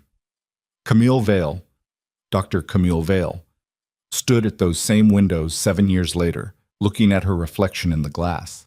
She barely recognized the woman staring back. But for the first time in her life, that didn't scare her, because she'd learned the hardest lesson of all.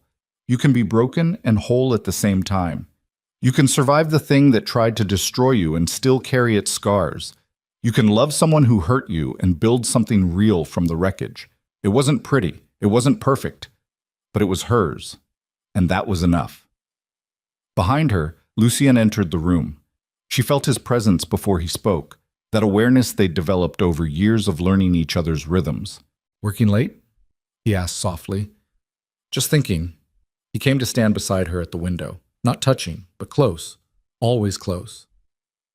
"About what?" Camille smiled at their reflections. Two people who'd survived each other and somehow come out the other side, changed but intact. "About how far we've come," she said, "and how much farther we have to go." "Is that optimism I hear?" "Don't get used to it." Lucien laughed quietly. Then he did something he rarely did anymore. He asked permission before touching. "Can I hold you?" Camille turned to face him, looked at the man who'd tried to own her, tried to consume her, tried to break her, and somehow along the way had learned to simply love her instead. "Yeah," she said softly. "You can." He pulled her close, and they stood like that while Seoul breathed beneath them, two broken people who'd learned that sometimes the only way to survive was to hold on to each other and refuse to let go. It wasn't a fairy tale ending. It was better. It was real. And in a world full of pretty lies, reality was the most precious thing they'd found. The story didn't end there, of course. Stories like theirs never really end. They just continue evolving, growing, changing shape as the years pass. But if endings were required, if someone demanded to know how it all turned out, the answer was simple. They survived. Not perfectly, not easily, not without scars and setbacks and moments where everything nearly fell apart. But they survived. And in the end, that was the only victory that mattered.